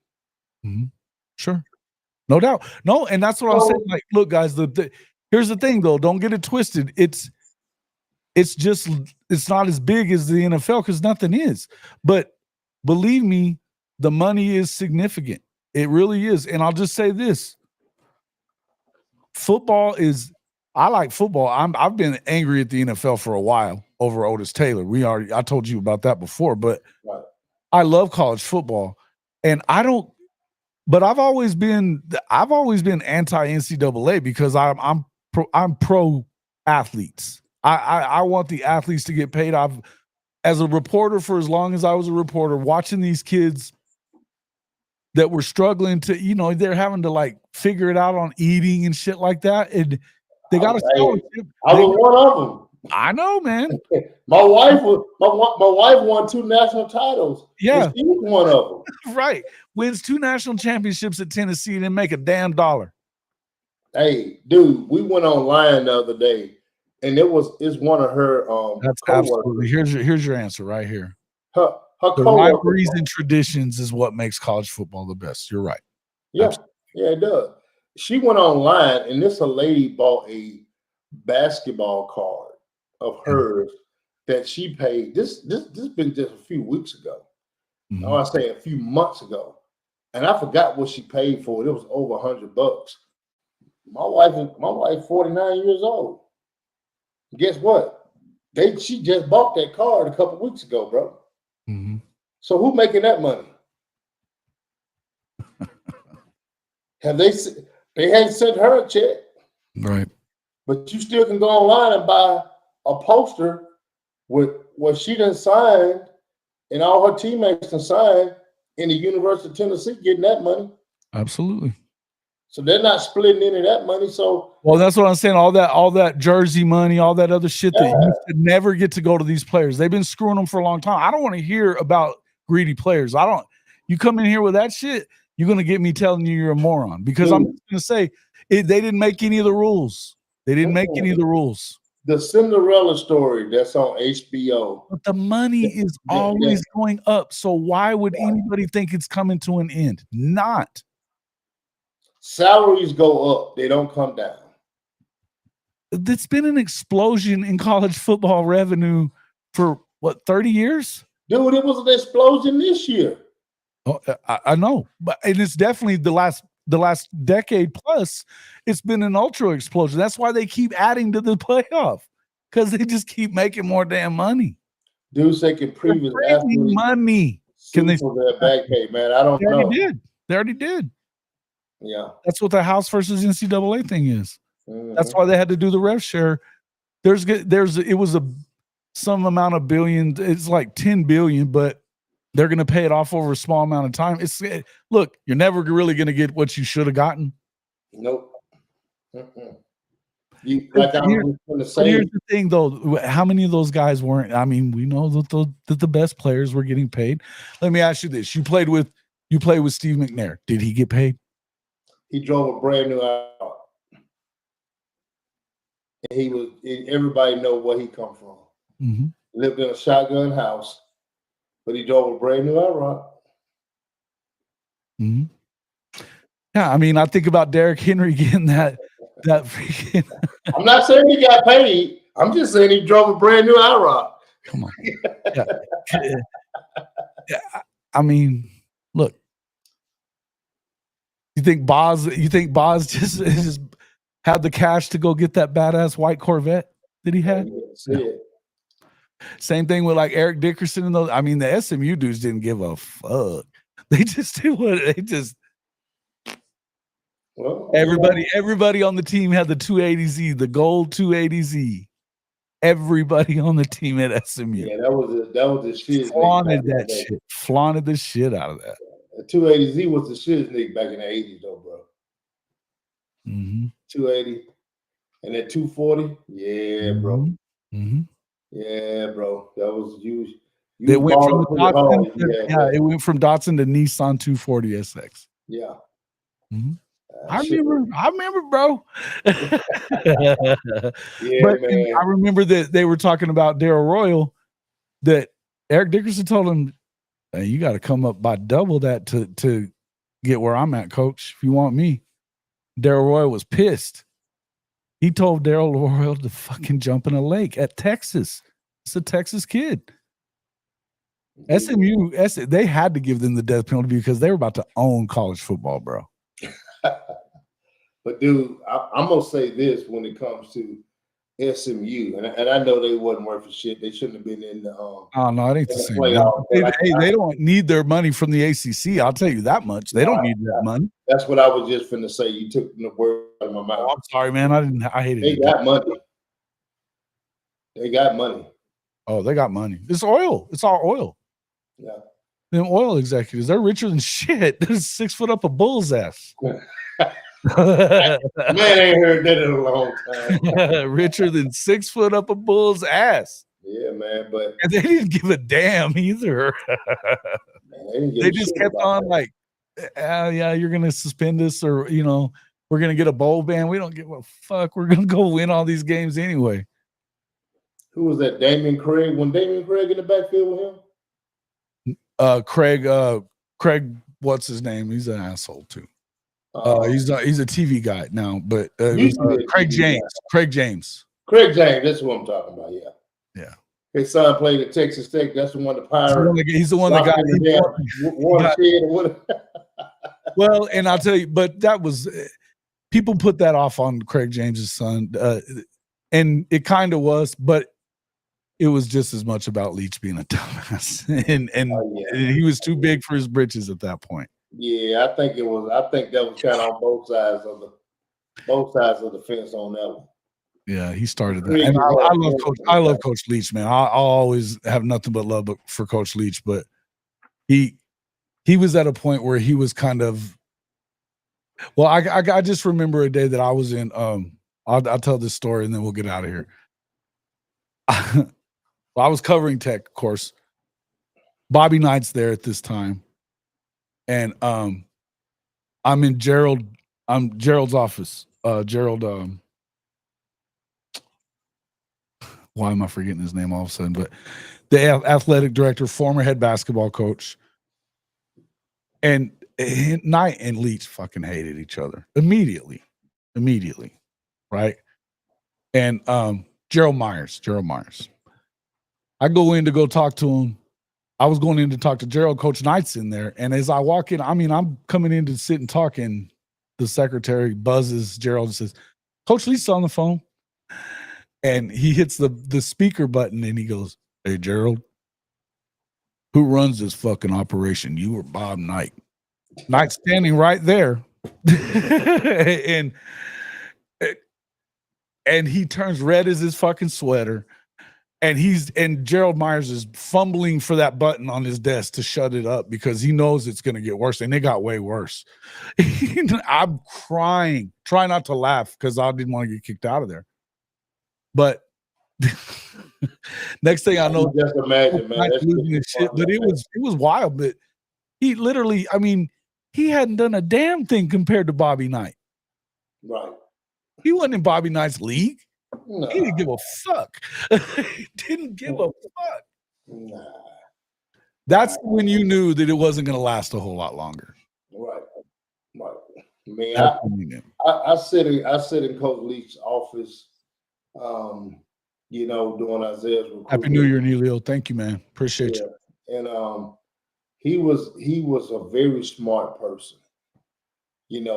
What I liked about him, the Joker could talk about more than football. Oh, Leach? Oh, yes. Bro, he was the most entertaining dude ever. Yeah. He was an attorney. He had a law degree. A lot of people took him the wrong way, because he was so open-minded about how he said things or whatever. But that's just who he was. When he spent 30 minutes talking about who would win the mascot wars. Oh yeah. And who do shit great content. Who doesn't love that? They still talk about it all the time. Mm-hmm. He would get in over his skis sometimes, like what he did with that running back. What was his name that last year that he was there before he passed? Johnson. That was a chicken shit move. I told him it was. I love Coach, but he would overstep sometimes. He kind of did with Adam James a little bit. Mm-hmm. Yeah, he kind of did. That was Adam was a pain in the ass. Don't get me wrong. He was definitely a pain in the ass, and Craig is still a pain in the ass. But his dad had that microphone, so that kind of magnified. He didn't. Well, and he didn't help himself by he kind of thumbed his nose at the whole thing. He's like, "Fuck him." Yeah, he did that and left. Done that. So it was what it was. He was pure gold. He was a great guy, man. Enjoyed him. Oh, yeah. But there was times that just like anybody else. Shit. And coaches, let me tell you, college coaches are the most maniacal dudes, period. Anyways. And they have to be, though, bro, to be honest with you. They have to be. Sure. They have to be. To be able to win or be able to have the will to fight when you know you don't have what you need on the damn field, and you still go out there knowing you don't have, and still fight like hell to oh yeah. Yeah, man, you gotta be that way. You know? It's like football coaches are a different breed, bro. They're against Mike Tyson in his damn prime. You know, you're gonna get your ass knocked out, but you gotta go in there with some faith. Mm-hmm. You know. So hey, it is what it is, bro. It was fun stuff, man. All that stuff was fun shit. That's all I know. It was all really cool. Hold on, man. This is funny that the fans own the Packers, but do they? You don't. You may own a piece of that stock. It ain't worth shit. It don't even give you a say. Yeah, the Packers. It is pretty cool though. It's a cool way that they do things, but they're still. Yeah, man. But no, I figured we'd tell that story at the end. And we've been on going for over 3 hours. It goes by so quick, and I appreciate everybody coming in and watching us. We have had over 1,000, and we don't even have 60 likes. We've had over 1,200 viewers, and we only have a 60 likes. We should have over 100. That's crazy. Come on, folks, help us out with that. Make sure you hit that like button. You know, hey, if we may do a stream. I'm not sure what we're going to do in the morning. We may do something, but you folks that aren't members of the Hall of Fame Mafia, you should become a member of the Hall of Fame Mafia because you can get into our Discord, which our Discord is popping, but we may try to do that stream tomorrow night for Georgia and Notre Dame. Do a live stream in there. I got to get with the guys that run the Discord because it sure shit ain't me. I can just tell you that much. So, but we're gonna work at it, and I'll see kind of how that goes. But you should become a member. It's for as low as $2.99 a month. That gets you a link in there, and you become a member of the show. Get in there and check it out, man. $2.99 a month. Bishop Frank's always giving them away, but you should buy one anyway. It's less than a cup of coffee by a lot. It would definitely help the program. You can also get into our merch store, hofmedia.us/pod-merch. We've got some cool stuff in there. A lot of horns down gear, a lot of different we got some different stuff that's pretty damn cool, man. And I've been wearing a lot of it lately.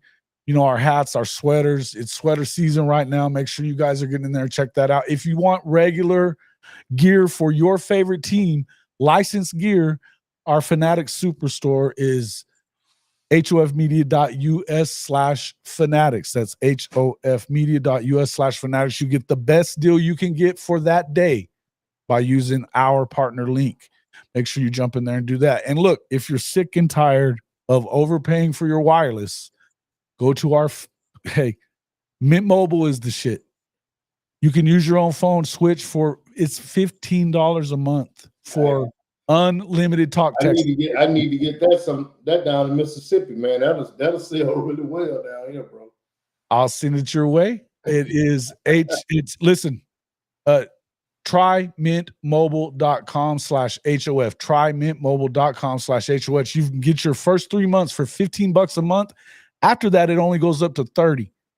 You can do it all online. No salespeople, no nothing. Use the phone that you already have and check it out for 3 months and then check it. I mean, listen, it definitely helps the program.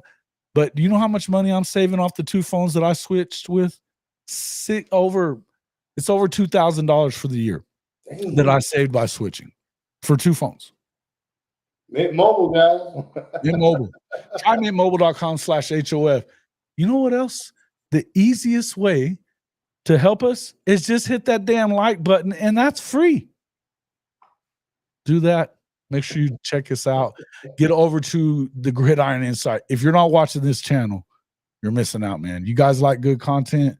This guy puts out good content along with Mikhail Stevens.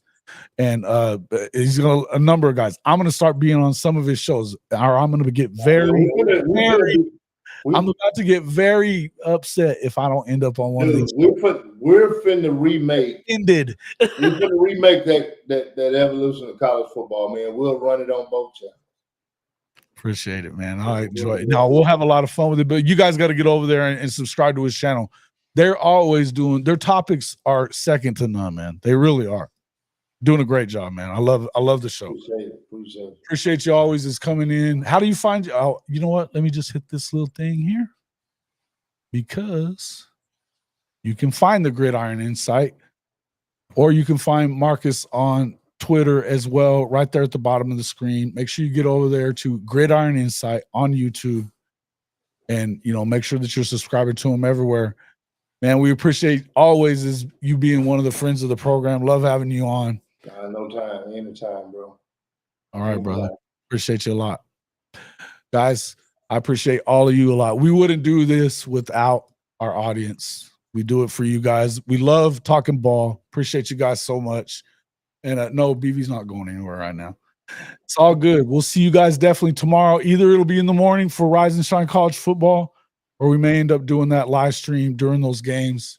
I'll do a short Rise and Shine either way, just to kind of see what's going on. But that'll be a few hours. So make sure you guys check us out there. We'll see you all on the next one. Thrown down.